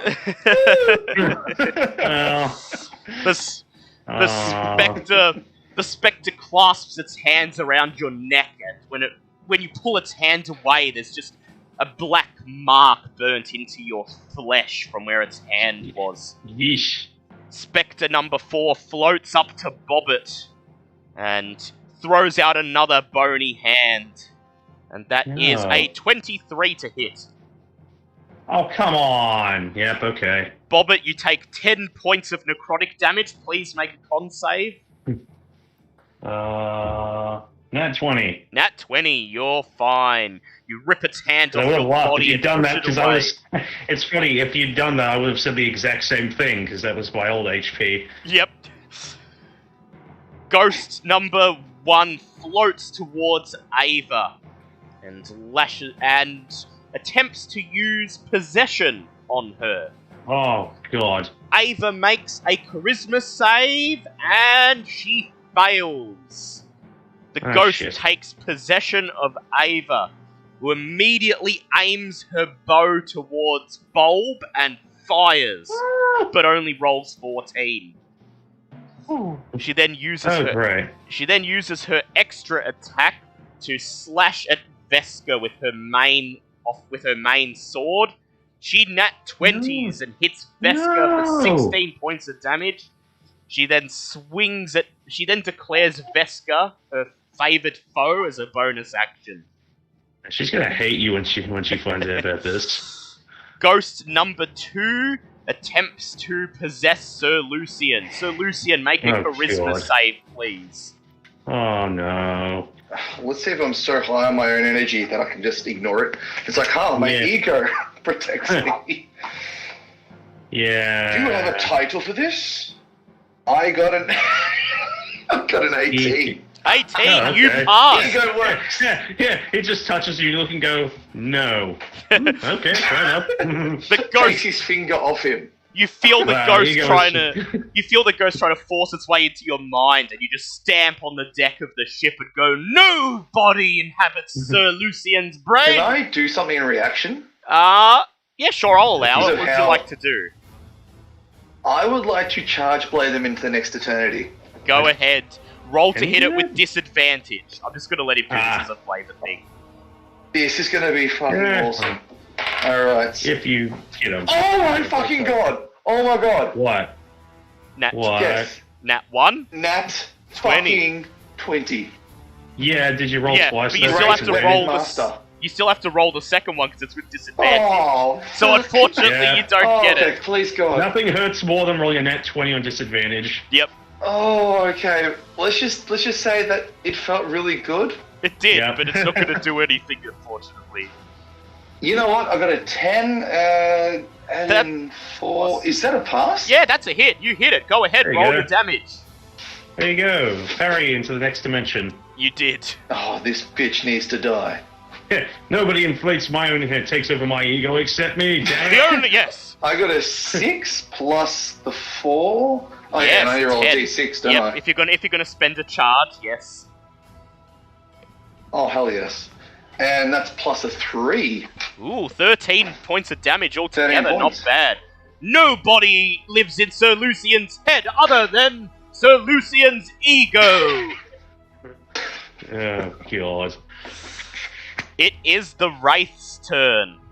The Wraith no. looks at Sir Lucian and it lashes out with its bony hand and rolls an 8, unable to pierce Sir Lucian's armor. Bobbit, it is your turn. Oh, well, I will pick up where I left off on the last attack.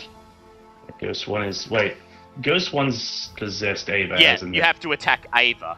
I've just got Ghost 1 there on the thing. Is there any other way of stopping a possession? Well, Ava gets a saving throw against it, let me see, what is the length of time?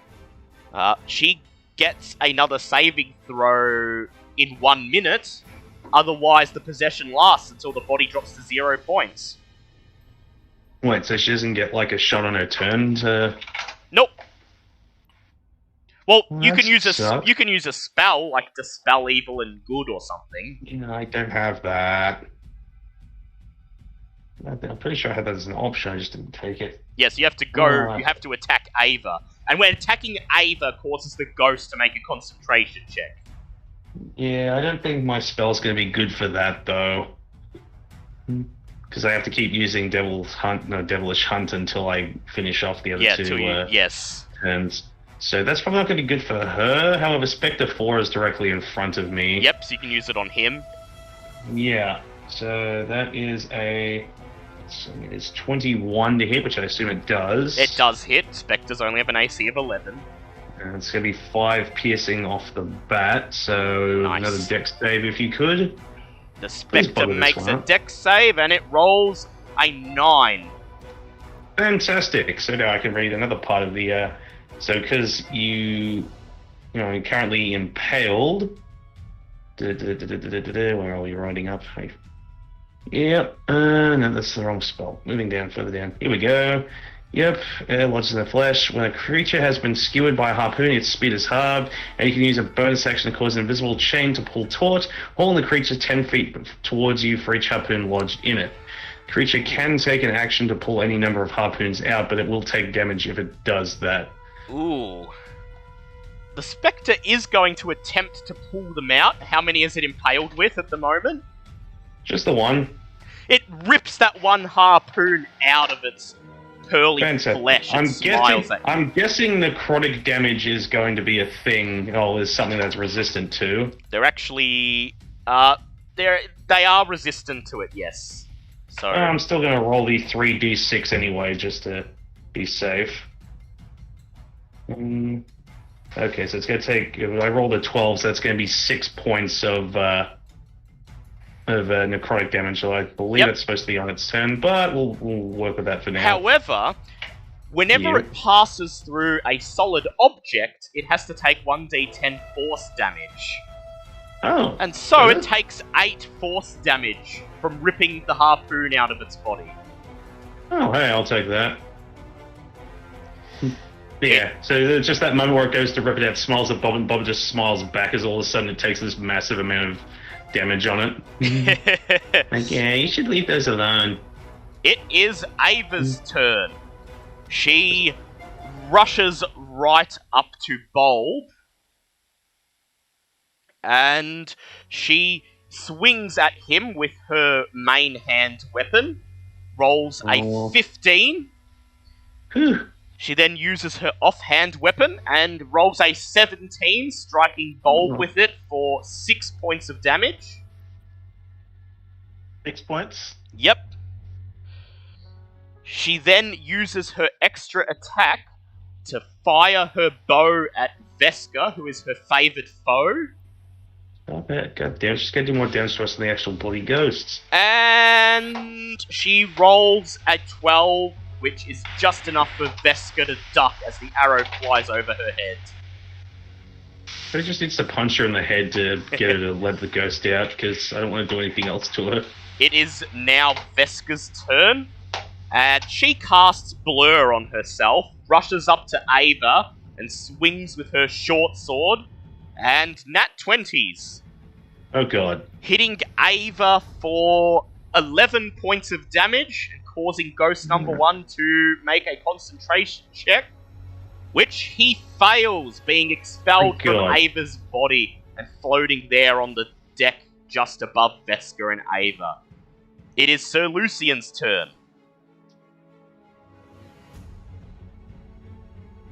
Alrighty. Ghosts suck. Albert once again. So, who wants to die next?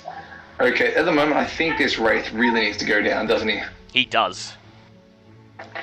You're lucky he hasn't been hitting you. Does he 'cause look worse for wear at the moment? He does. I've got shiny armor, that's why. Yeah, you're lucky he's Yes, not hitting that's you because why. he Got very, deals very 4, shiny armor. he deals 4d10 necrotic damage if he hits you. So Yeah, that's bad. That's bad, we don't like You know that. what? I'm gonna use my last. We've got like 2 charges left. yep. So I'm going to swing Swing with at another him. charge blade attack. At Go the wraith. ahead. Go Yes, ahead. please. Roll to hit.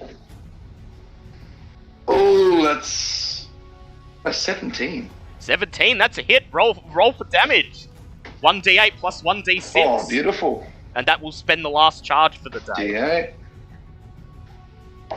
D8. That is 6, 4. That's 10 points. Ooh. Divine Oh. light pulses through your sword as you stab it into the wraith. He shrieks and turns into a pillar of smoke that quickly dissipates into the sea breeze. Hooray! Good job, Sir Lucian. Okay, it is Bulb's turn. Do I have a second attack? Oh yeah, you do. You still have your second attack. Would Do you I like have a to go- second attack? You do. Would you Yeah, like to go for done. Ghost 2? Yes, please. That will All extend right. my last charge. Yes, go ahead. Let's do it. I believe, Ghost, it's your turn. Yeah, bitch. Oh, okay, don't worry, it's a 5. It's a 5, a yep. puff of existence. You No. swing through the air and the ghost swoops out of the way. It is now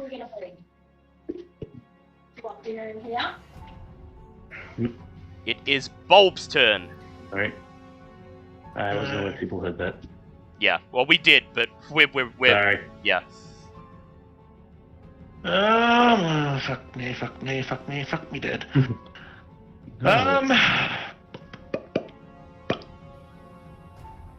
I don't know what to do. I don't know. Because if I Attack. move, I'm going to take 2 opportunity. Although Spectre Yeah. 4 is currently engaged with Bobbit, With Bobbit.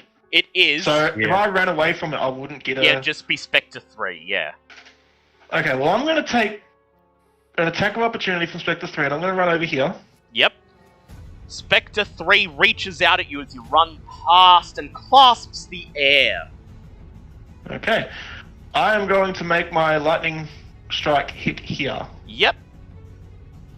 So, dexterity saves, please. Okay. That is a 9 and an 11. So they both fail. They both fail. I can live with that. 3d10 damage.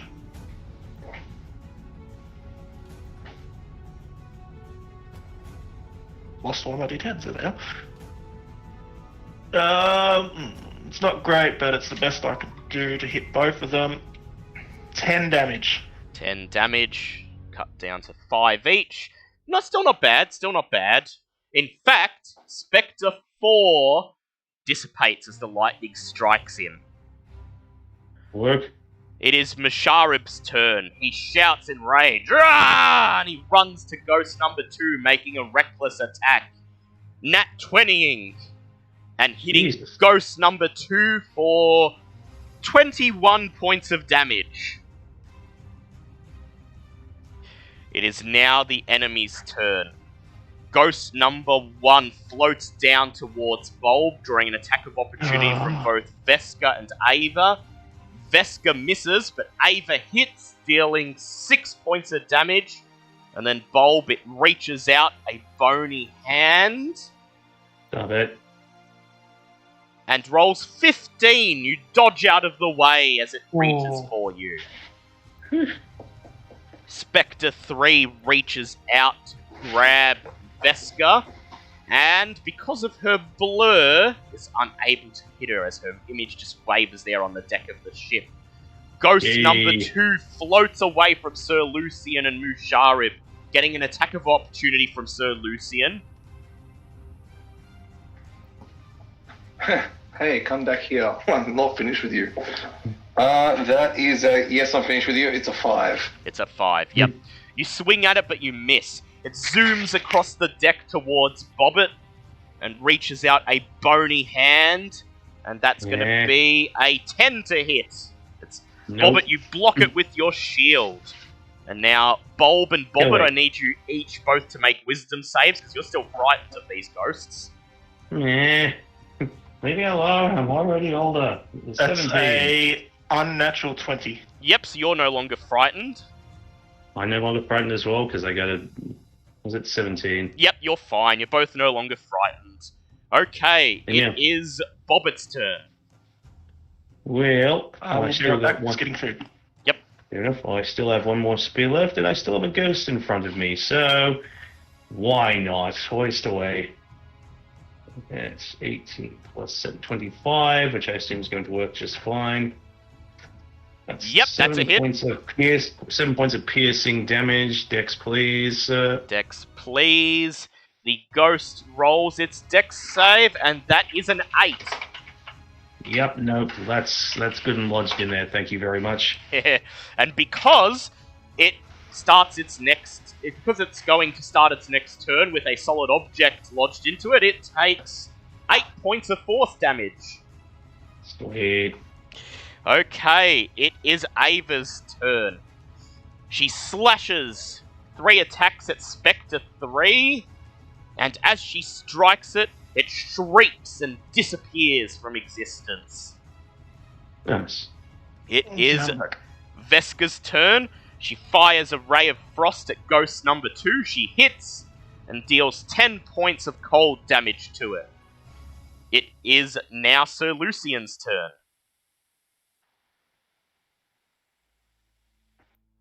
Alright, so I'm probably just going to just go and engage and swing, I suppose. Yep. Rah! You run in, your sword held in front of you, roll to hit. Alright, rolling now, 14 plus 4, yeah, I think That that's is a hit. That's a hit, roll for damage. That is an 8 plus, what is it, 6 or 4 for Charge Blade? D6 for Charge Blade. Oh, D6. Oh, D8. I got a 6 on that. No, I got a 6 on that. So 6 plus 4 is 10. You slash through the ghost, it shrieks and turns into a puff of smoke, and Bobbitt's harpoons drop loosely onto the deck of the ship. Oh, dang. It is Bulb's turn. Okay. But it's just the one next to me now? Yep, just ghost number 1. I'm just gonna try and bonk it on the head with my staff. Alright, go ahead. Your staff is magical, and it is a ghost. Its AC is pretty low. Bumping on the head. Unfortunately, I only get a +2 to hit with my staff. You got this. Oh no. You got this. 6. 6, yep. You swing your staff at it, it swoops out of the way. It is now the ghost's turn. It reaches out its bony hand and it rolls a 19 to hit. Well, that's gonna hit. Bulb, you take Okay. 11 points of necrotic damage. Oh, God. Stop it. It is Bobbitt's turn. Well, so we only have this one ghost left, right? Yep. Well, technically speaking, my gun is magical, so... Yeah, go ahead, try to shoot it. Just gonna... I mean, we'll just add random things I've shot today to a... let's see, 15 plus 8, so that's 23. That's a hit. Roll for damage. Okay. It is... Well, since I've shot something, what are we looking at? Yep, that's going to be 12 points of piercing damage. You raise your gun, bang, and fire, hitting the ghost right in its ethereal torso. It shrieks in consternation, takes one look at the party, especially Musharib running across the deck with his axe drawn, and then swoops away into the ocean, swoops away into the waves, fleeing. Huh. And that is the end of combat. Okay, well, I guess I better start working on my, changing my armor to fit for a 22-year-old again. So we will move on to the next day of travel. So, wait, do I stay 22? How does this work again? yeah, until you get a restoration. Like lesser restoration, or? Not a lesser restoration. Actually, it's the one that your Charm of Restoration casts, because that's what you used Yeah, last so time. lesser. Yeah, lesser. So either I can